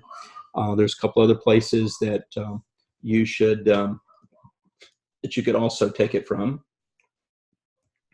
So one of the things is, if a person has what is called a weak, thready pulse, think of it like this: is normally if you feel your pulse, you should feel, you know, with each heartbeat, you can sort of feel it's almost like fluid moving through like a tube. So with a weak, thready pulse, it's where that it's basically the pulse is not a very strong, doesn't feel strong, and it feels like instead of water flowing or fluid flowing through it, is that it's sort of like a little creek ebbing through it. So it's not quite there. It's very hard to palpate this sometimes. Sometimes they call it thready because it may fade in and out. It may be a little bit stronger sometimes and then gets weaker. If you push down too hard, it'll cut it off. So typically what we see with this is basically that the cardiac output is down. They may have peripheral artery disease. We sometimes will check the ankles, especially people with diabetes or atherosclerosis. And what we'll find is that that you can barely feel it there. Aortic stenosis, because the blood's not pumping through the aorta, that can decrease it. So typically that we have some cardiovascular issue going on. What we refer to as a full bounding pulse. In fact, the best way for you to experience this, go do some jumping jacks or something. Take your pulse, do some sort of exercise, and then come back and take the pulse and see the difference. So typically what you'll find is a full bounding pulse is very easily felt. It's palpable. it actually, you can almost feel it pounding underneath your fingertips. We can see that after exercise or exertion, see it with anxiety, we see fear. Sometimes anemia is what's happening is your body is pumping the blood harder because it's not carrying as much oxygen. People that have hyperthyroidism, they can feel that. The water hammer pulse is also referred to as Corrigan's pulse. That's, the way I described it was almost like if you were to take a, it's almost like if your pipes shake from pressure or something like that.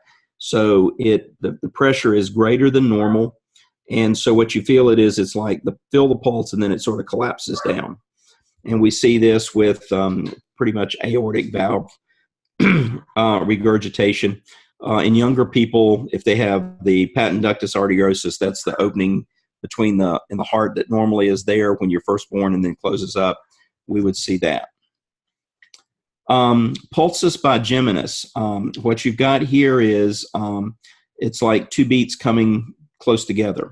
So the rhythm is sort of coupled so that every other beat actually seems to come normal, or you get a normal beat followed by a premature beat.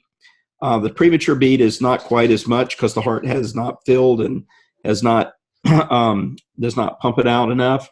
And that is typically when somebody has a premature ventricular contraction. All of us will have a PVC, probably one or two or a few each day. Occasionally does not bother us. It's when it starts becoming more frequent is a concern.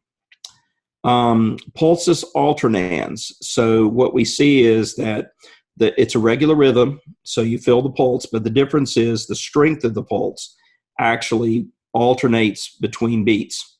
And so if you were to plot it out, you would see a big pulse or a large pulse and then a smaller pulse. And that occurs in heart failure. Pulsus paradoxus. What happens here is that when you breathe in, there's a weak pulse, and then you breathe out, there's a stronger pulse. And what's happening here is the condition, it's blocking venous return to the right side of the heart, or it blocks the left side from filling completely.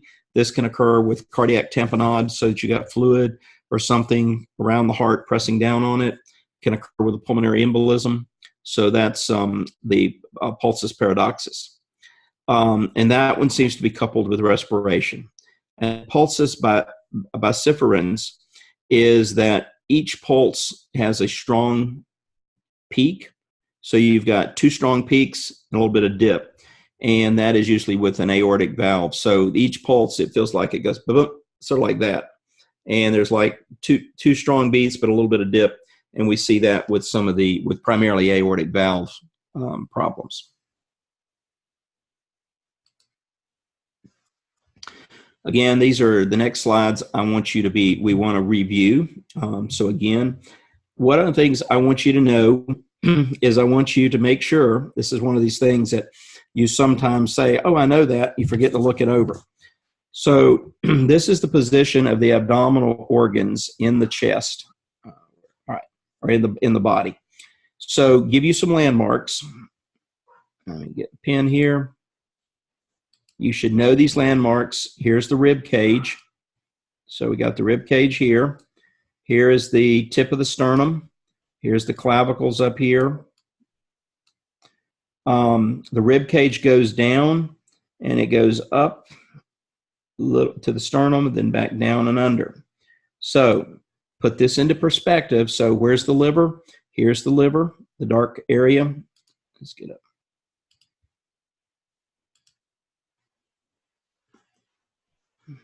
So this reddish purple area here is the liver. You can see the little green thing is the gallbladder. Notice the stomach is up here.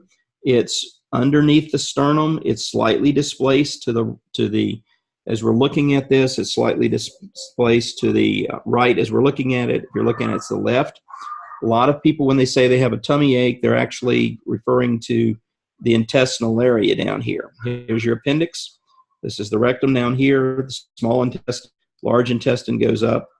So I want you to make sure that you put this into perspective so you visualize those organs. It's going to be important when you do some of those physical assessments that Dr. Davis worked with you on yesterday. Okay, here's a better picture, sort of showing you the same picture, but it is now got, so here we've got, you know, the bottom of the rib cage. Here's the bottom, it's not the best pointer we see. Here's the bottom of the rib cage in dotted lines. Here's the lower portion of the sternum.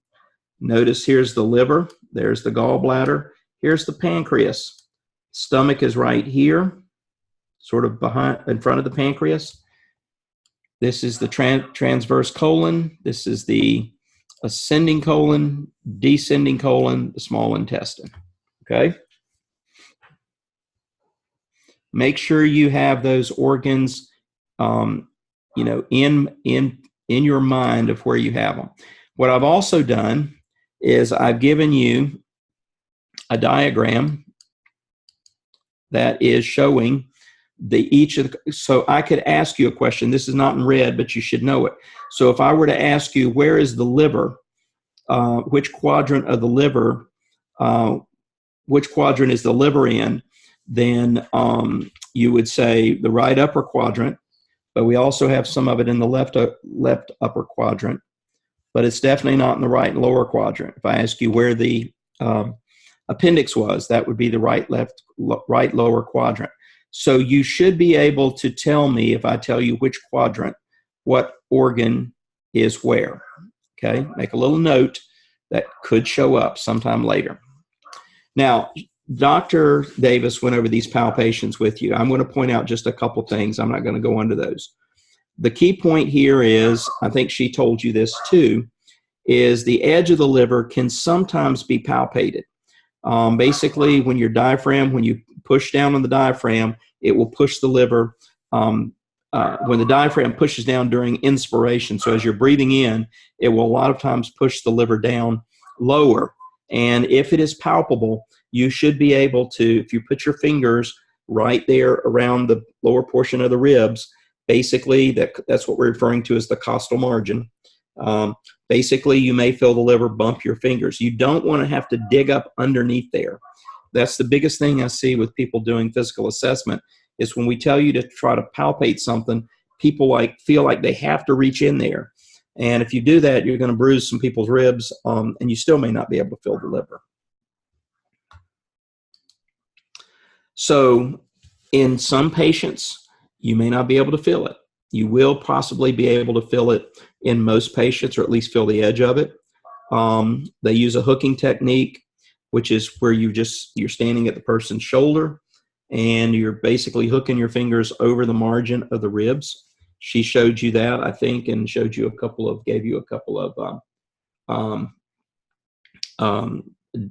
videos to show that. And if you feel the liver more than about 1 to 2 centimeters below the right costal margin, that's considered enlarged.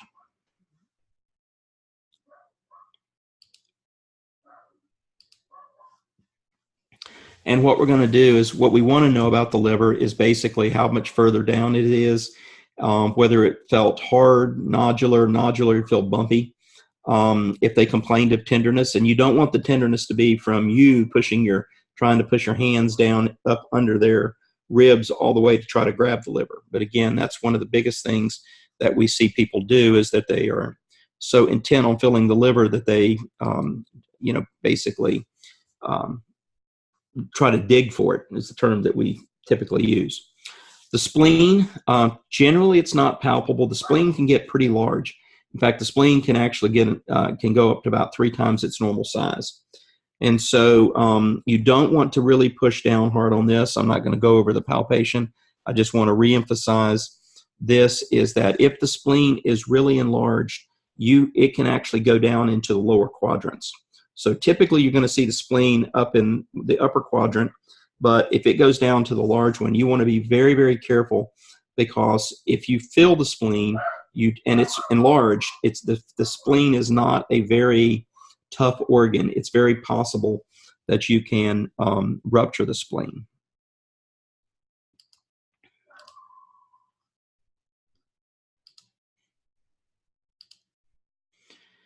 Kidneys, these are much more difficult to palpate. You actually form your hands in like a duck. So put your heels of your hands together so that you got like a duck bill. And you may be able to feel the right kidney pushing down. Again, a lot of it may depend on how big the person is. Generally, the left kidney is not going to be palpable, so the right one would be the only one that you might possibly palpate.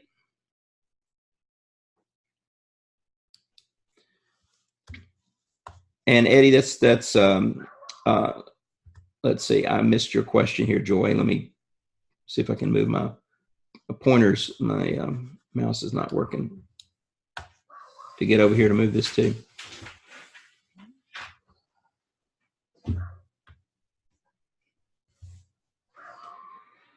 So the question, Joy, is about, is it as prescribing college, how the exam is purposed to do the physical?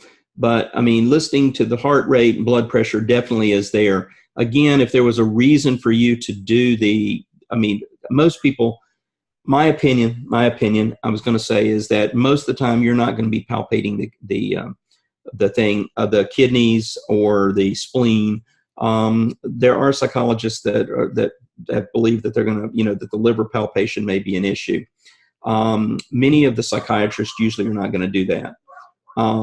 We'll see that a lot of them, Janelle, your comment is there, that's always an issue, is a lot of people don't do that. Is you going to, the psychiatrist, one of the things will be is that your practice in your different state will give you a guide to that. And your medical assistants, as Janelle just said, are going to do a lot of this. You may listen for, blood pressure, vitals, and stuff is going to be the number one, the big things that you guys do. Okay. All right. Now, let's take a look at somebody's abdomen as we're looking at it. All right. So a person that's obese, typically their abdomen is uniformly rounded. If you listen to their abdomen, you don't want to be poking on somebody's abdomen without listening to it first. So normally if you would listen to their bowel sounds, you would hear a little bit of gurgling. You don't want to hear a lot of gurgling or anything like that. If you, percussion is tapping with your fingers. If you tapped around on the abdomen, you would see sort of a dull, it would appear sort of dull over the adipose tissue. That's obesity. Now, interestingly enough, I think most of us have heard in situations where that people were pregnant and didn't know they were pregnant because they were very obese.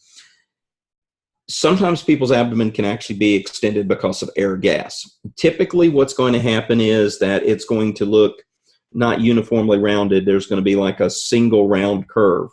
If you listen around where that curve is, basically what you're going to see is you may not hear bowel sounds, especially if there's decreased ileus, so if there's no movement there, or sometimes if it's hyperactive.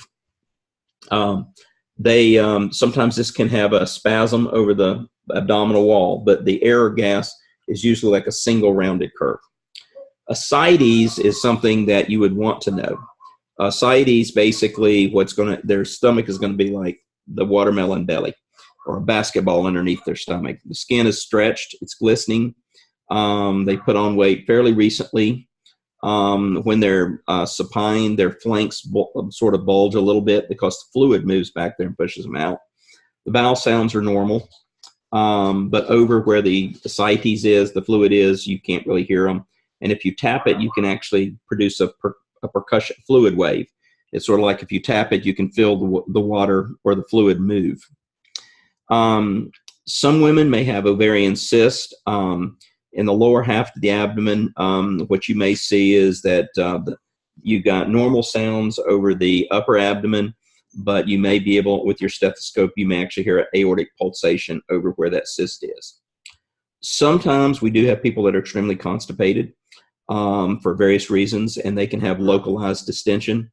Bowel sounds sound normal, but if you are palpating, sometimes you can feel like a rope-like or a plastic mass. This is actually the feces in the intestine. Again, depends on the person. A big, heavy-set person is probably not going to be able to feel that. And then with pregnancy, we typically see a single curve. The umbilicus is protruding. The breasts are engorged. We may hear the fetal heart tones, usually diminished bowel sounds, and we may be able to actually palpate some of the fetal parts. We may even be able to see fetal movements that is occurring. Bowel sounds are very important before you start moving and touching on somebody's abdomen, okay? So hypoactive is where that we don't have anything. That usually means that there's decreased motility. A lot of times we'll see this in maybe constipated. Sometimes it's drug-induced. Anticholinergic drugs are really bad about doing it right after surgery. If they've had abdominal surgery, the bowel sounds are not very good, or we may have a bowel obstruction. What you really want to be careful about is if you hear hyperactive. Some of you have heard hyperactive bowel sounds without a stethoscope in some of your patients. You got a lot of gurgling and so forth. So loud gurgling sounds, this is referred to as borigami. I always have a hard time when I see this. So what's happening here is you've got increased motility, and if you start poking on somebody that has got increased or hyperactive bowel sounds, it's not going to be pleasant for either one of you, because you can actually, when I was in graduate school, I got Rocky Mountain spotted fever. And one of the things that happened is I had, really severe GI issues associated with it. And the intern started to push down, and the doctor stopped her. And she said, no, and I remember learning this part from her. So if somebody's got hyperactive bowel sounds and you push down, you can probably cause, them to just empty their bowels right there. When we see this gurgling sound, typically there may be some gastroenteritis, which is inflammation of the GI tract, diarrhea, maybe laxative use. You might see this in some of your eating disorder patients.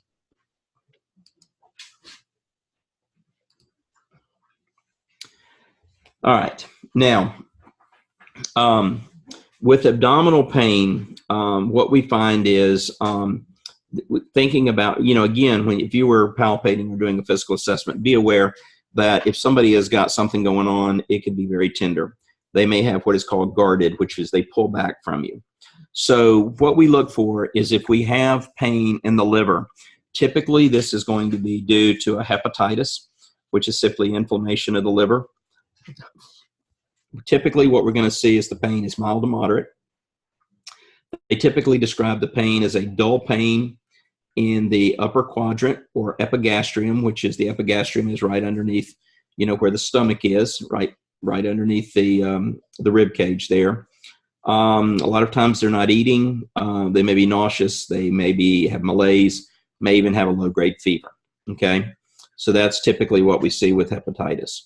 The esophagus, typically we're dealing with somebody with GERD. Okay, they have a burning pain in the mid-epigastrium, which is right underneath the breastplate, sometimes behind the sternum. The pain tends to radiate upward. See how easy this could be confused with a heart attack. Typically occurs 30 to 60 minutes after eating and tends to be aggravated when somebody lies down or they bends over, because that lets the fluid move forward up into where the area is. But again, most of the pain we see with the esophagus there. Gallbladder, very common abdominal pain, especially in women. Tend to have it in the upper right quadrant. Tends to go to the right or left scapula. Sometimes this can be thought confused with a heart attack. Tends to get worse over time, last about anywhere from 2 to 4 hours. Particularly alcohol, caffeine, fatty foods tend to aggravate the pain. And nausea and vomiting is not uncommon. Pain can be pretty severe. Pancreas, we have typically a pancreatitis. They describe this as as if somebody is boring a hole into you, typically right under the mid-epigastric area. Tends to radiate to the back. Sometimes can go up the left scapula and flank. Sometimes that type of pain can be mistaken as a heart attack. Typically, we'll have the pain is severe, and this can be severe enough that they have nausea and vomiting. In the duodenum, typically it's an ulcer. So that's usually the patient will describe a dull, aching, or gnawing pain. Doesn't seem to radiate. With the duodenal ulcer, it basically, when you eat, it tends to go away. Sometimes these people wake at night with this pain, so it can keep them up. In the stomach, typically it's a gastric ulcer. Again, a dull, aching, gnawing pain tends to be a little bit higher up under the epigastrium. Usually, whereas the duodenal ulcer tends to be relieved by pain, by food, the gastric ulcer tends to be exacerbated or worsened by food. If there is a perforated ulcer, this becomes as a burning pain, tends to come on really quick, sudden onset, and typically goes up to either shoulders, one or both shoulders. If we do have that, that's more of a concern because now we have bleeding, and bleeding and other things going into the abdominal cavity. Appendicitis, one of the most common, people most commonly would be able to describe it. What you want to see is a lot of times these individuals have this dull, sort of diffuse pain, tends to occur just around your belly button down into the, and then it moves to a very sharp pain in the right lower quadrant. Now, when they move, it hurts, aggravates it. If they cough, it aggravates it. If they take deep breaths, it aggravates it. The big thing people do is that if they're in that area, they think it's appendicitis. So what do? Is they go start poking really hard. So you don't want to do that because poking really hard down that way, it'll be tender. If you're doing the poking, you got to do it gently because it's going to hurt. But a lot of people sit there and poke real hard, and that can rupture the appendix. The kidney, typically the type of pain we see with this is kidney stones. Typically this occurs, it's a very sudden onset, pretty severe, very colicky, very painful pain, tends to be in the back and into the lower abdominal area. And what you're feeling is those kidney stones are pointy, and as they're going down through the ureter, that's what's causing the pain. In the small intestine, we see a lot of people that get a common gastroenteritis. This is when people get a typical stomach ache after eating something or get some food poisoning. Diffuse generalized abdominal pain, a lot of nausea and diarrhea associated with that. And then in the colon, we have the large bowel obstruction. This one is pain sort of gradually onsets, gets closer to the lower abdomen, you start getting some bloating. The other thing is people that have irritable bowel syndrome. So they get this sharp, burning, cramping type pain. It doesn't radiate and typically brought on by meals and seems to go away when they have a bowel movement. So these are some common abdominal pains that you can relate to as they come on here. Now, Arnold, you asked about what is the best meds for kidney stones. Basically, the best things that they typically do is they're going to either they're going to give you pain medicine till you pass the kidney stones, and then they may alter your diet. But now what they do is called ultralithography, which basically is like ultrasonic waves to try to break them up there. Now, one of the big things that psychologists get involved in is cranial nerves. And I think Dr. Davis covered some of the evaluation. So if you look at this, and I want you to know this, so one of the things we do is go through each cranial nerve and figure out what is it innervating, and then we take and try to evaluate it by various things. So let's start with cranial nerve 1, that's the olfactory nerve. And basically what they do is they have a little set of test tubes or a little set of bottles, and they ask you to identify familiar odors. And the abnormalities would be anosmia, which means you have difficulty smelling, and that can be caused by upper respiratory infections. Very common for individuals once you get upper respiratory infection, you can't smell anything. Tobacco can mask it. Cocaine use, because it damages the interior of the nose. But you can also have CNS problems such as a frontal lobe lesion or an olfactory tumor. So those can do that. The second cranial nerve is the optic nerve. And so we're going to look at the eyes to see how it responds. So we look for visual acuity. We have you look for, we have a visual field. And we try to see if you have peripheral vision, if you have any deficits in your central vision. We shine a light in your eye and see if you have a light reflex. In other words, when we shine a light in your eye, what happens is the pupil constricts.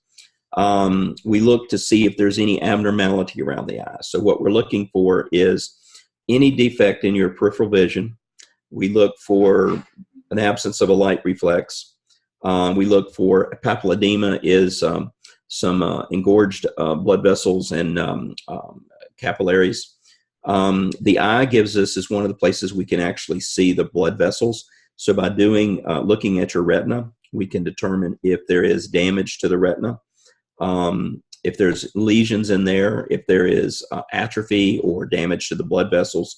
And the typical things that can cause this: cardiovascular accidents, so strokes, diabetes. The eye is a very common target.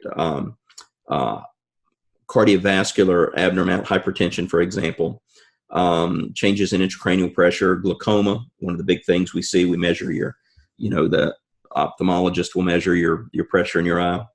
But one of the big things we look for in these changes is in diabetics. Okay.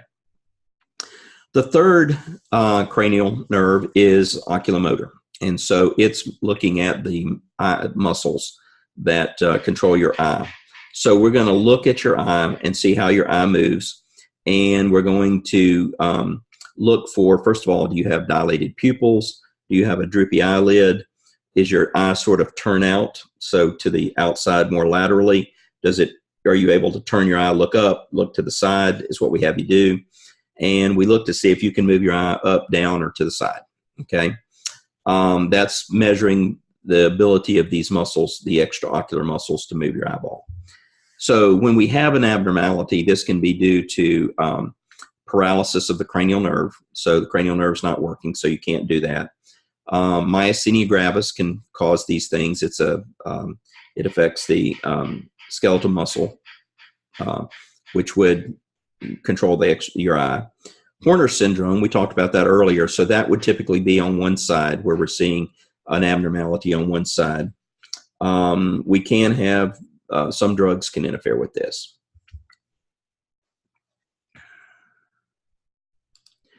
The trochlear nerve, or number 4, also is extraocular movement. And what we look at is, can you move your eye up, down, or out? So we just have you track. We'll put something in front of your eye and have you track.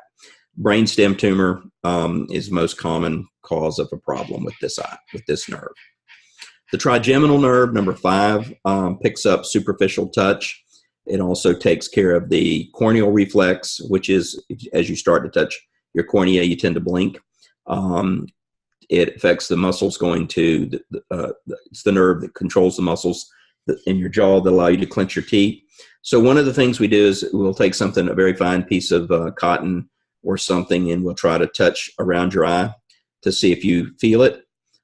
We ask to see if there's any paresthesias, any numbing or tingling around the eye.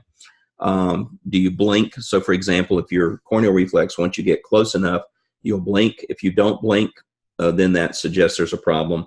And then can you clench your teeth? And if you can't or have difficulty, that would suggest there's either weakness of the muscle or also there may be a nerve problem. And typically this is the trigeminal nerve gets affected by tumors or trauma. The abducens nerve is number 6. That controls the extraocular muscle movement and allows your eye to move to the left and right. So what we do is we basically see if you can move your eye to the left and right. So you can see some of these tests may be testing the function of more than one nerve. So you should be able to move your eye laterally. If you can't, that would suggest a problem with the abducens nerve. If you get double vision on your lateral gaze, that would be suggested, and typically this is due to trauma or a brainstem tumor. The facial nerve, this is where we ask you to sort of make faces at us. This controls your forehead, your ability to close your eyes, your ability to smile, puff your cheeks, even identify tasting. So basically what we do is we have you wrinkle your forehead, we have you close your eyes, we have you smile, we have you puff your cheeks out, and then we have you taste certain things. And so we can see Bell's palsy, tumors, or strokes can affect this nerve. The acoustic nerve is your hearing ability. So what we'll do is basically use a tuning fork to see if you've lost hearing. Certain drugs, a lot of drugs can affect hearing. This includes antibiotics, aspirin, several other things. Or the other thing that can affect this would be possibly a tumor. Your gag reflex is number 9, glossopharyngeal nerve. And what we actually will do is check this when we're checking your vagus nerve, which is 10. So we're going to ask you to say the word ah. We're going to check your gag reflex. So we're going to basically sort of stick a little stick in your mouth to see if you gag. We're going to listen to you talk, see what your voice quality is, and we're going to have you swallow. So things that we may see is your uvula, which is the little thing hanging down in the back of your throat. If it deviates to one side or you don't have a gag reflex, if your voice has changed and is not, due to some known issue, that would flag us. And then we also, if you can't swallow, that's referred to as dysphagia. What we'll do then is that would tell us there could either be a brainstem tumor, there could be weakness in your vocal cords, could be your soft palate may be weak, or there may be some lesions in your vagus nerve. The spinal accessory nerve is nerve number 11, and that's when we're going to have you turn your head, have you shrug your shoulders, and we're going to hold our hands on the back of your shoulders, and you're going to shrug against resistance. So that can occur in a movement disorder called torticollis, which is your inability to control those muscles. And then the 12th cranial nerve is the hypoglossal. And this is where we have you stick your tongue out. So we have you stick your tongue out, and we have you move it to the left and right. And if it deviates to one side or you can't do it, you do it very, very slowly, this would suggest that there's something wrong with the hypoglossal nerve.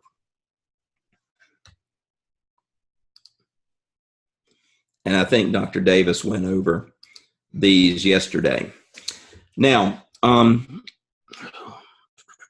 me see something. The next, I think we've covered these slides in clinical medicine. I put these back in. I want you to know what flaccidity, spasticity, rigidity, and cogwheel rigidity are. They're pretty straightforward on the slides here. And these movement disorders, I think we covered in the patho course. So I want you to be aware of those. These are well defined with regard to it. And these different terms, these are mainly terms that are there. I'm looking to see, do not worry about these different types of muscle synapse dysfunctions. This just sort of gives you an idea of what they are. I do want you to know what a tremor is, which is this repetitive and a hyperactivity. Dyskinesia, because this is going to be very important with regard to, again, I think we covered these in clinical medicine.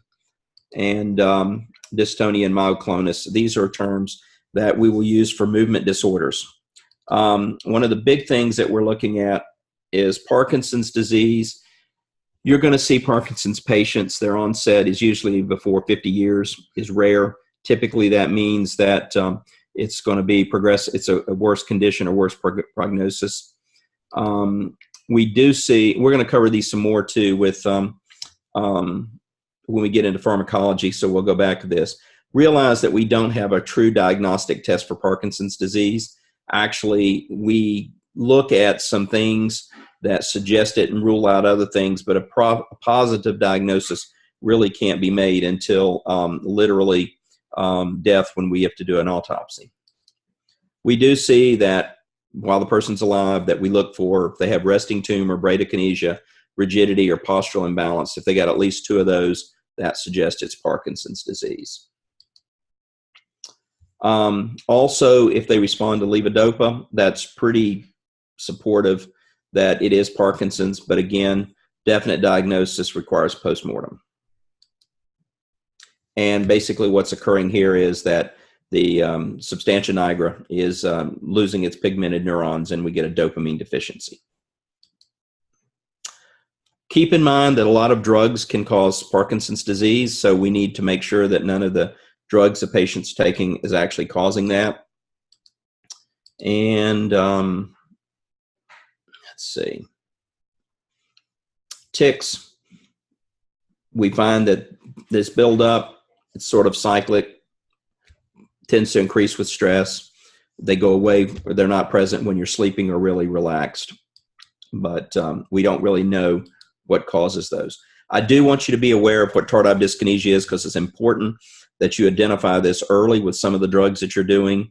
So these are repetitive involuntary movements. We do have one drug that's been approved to treat these, but these are often or the psychotropic drugs. The antipsychotics, we're very concerned about causing it with that. And it probably is a denervation supersensitivity. Prognosis is poor, typical, or is variable. But again, since it's irreversible, we need to try to stop it as soon as we need to be on the look for it. And let's do these last two questions, and then I'm going to let you guys take the post-test and you can go. So question 7, one symptom of pain is tachycardia or bradycardia.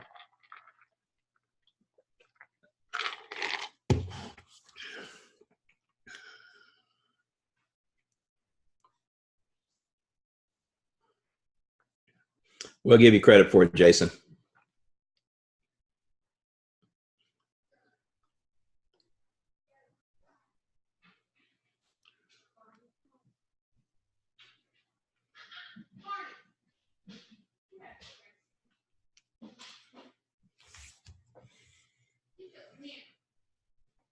All right.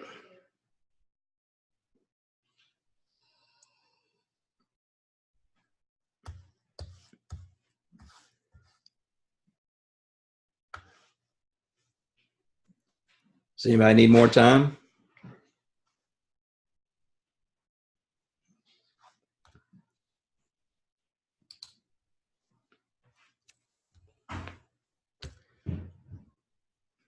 All right, let's go to the next question.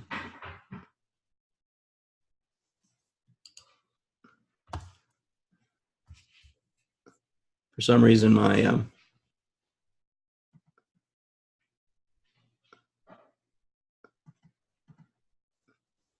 okay. And question 8, which organ is the most difficult to palpate?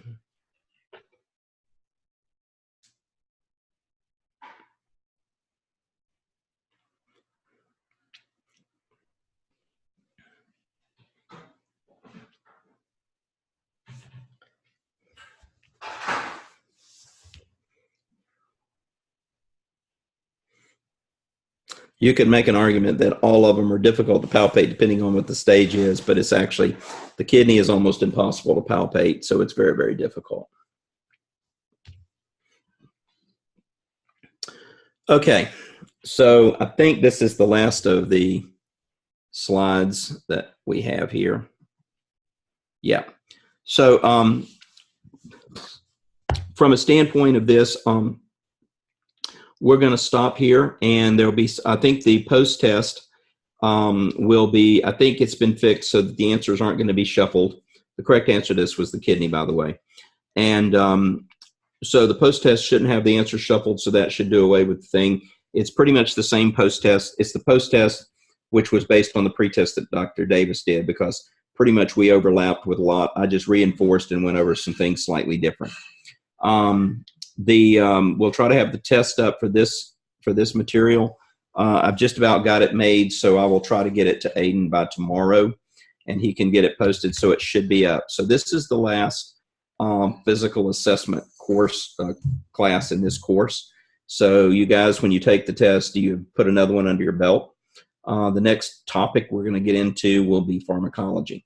And so I think you'll enjoy the pharmacology, and it will go. Does anybody have any questions?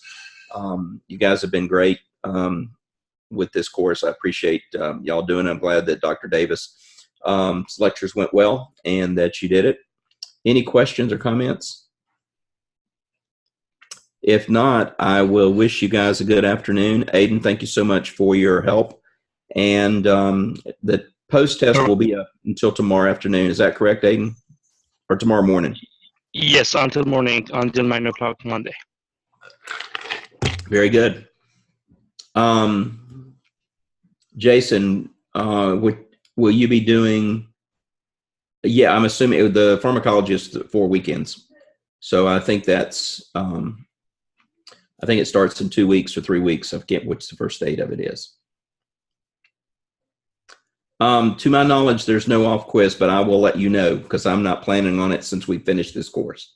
But if there is one, we will send out an email that I'll have them send it out. Okay. and we'll have it up by Wednesday if we do it, but I'm not thinking we have to do it, but I'll verify that. Okay, you guys have been great. So you have a great afternoon. Aiden, thanks again, and I will see you guys in a few weeks. Bye.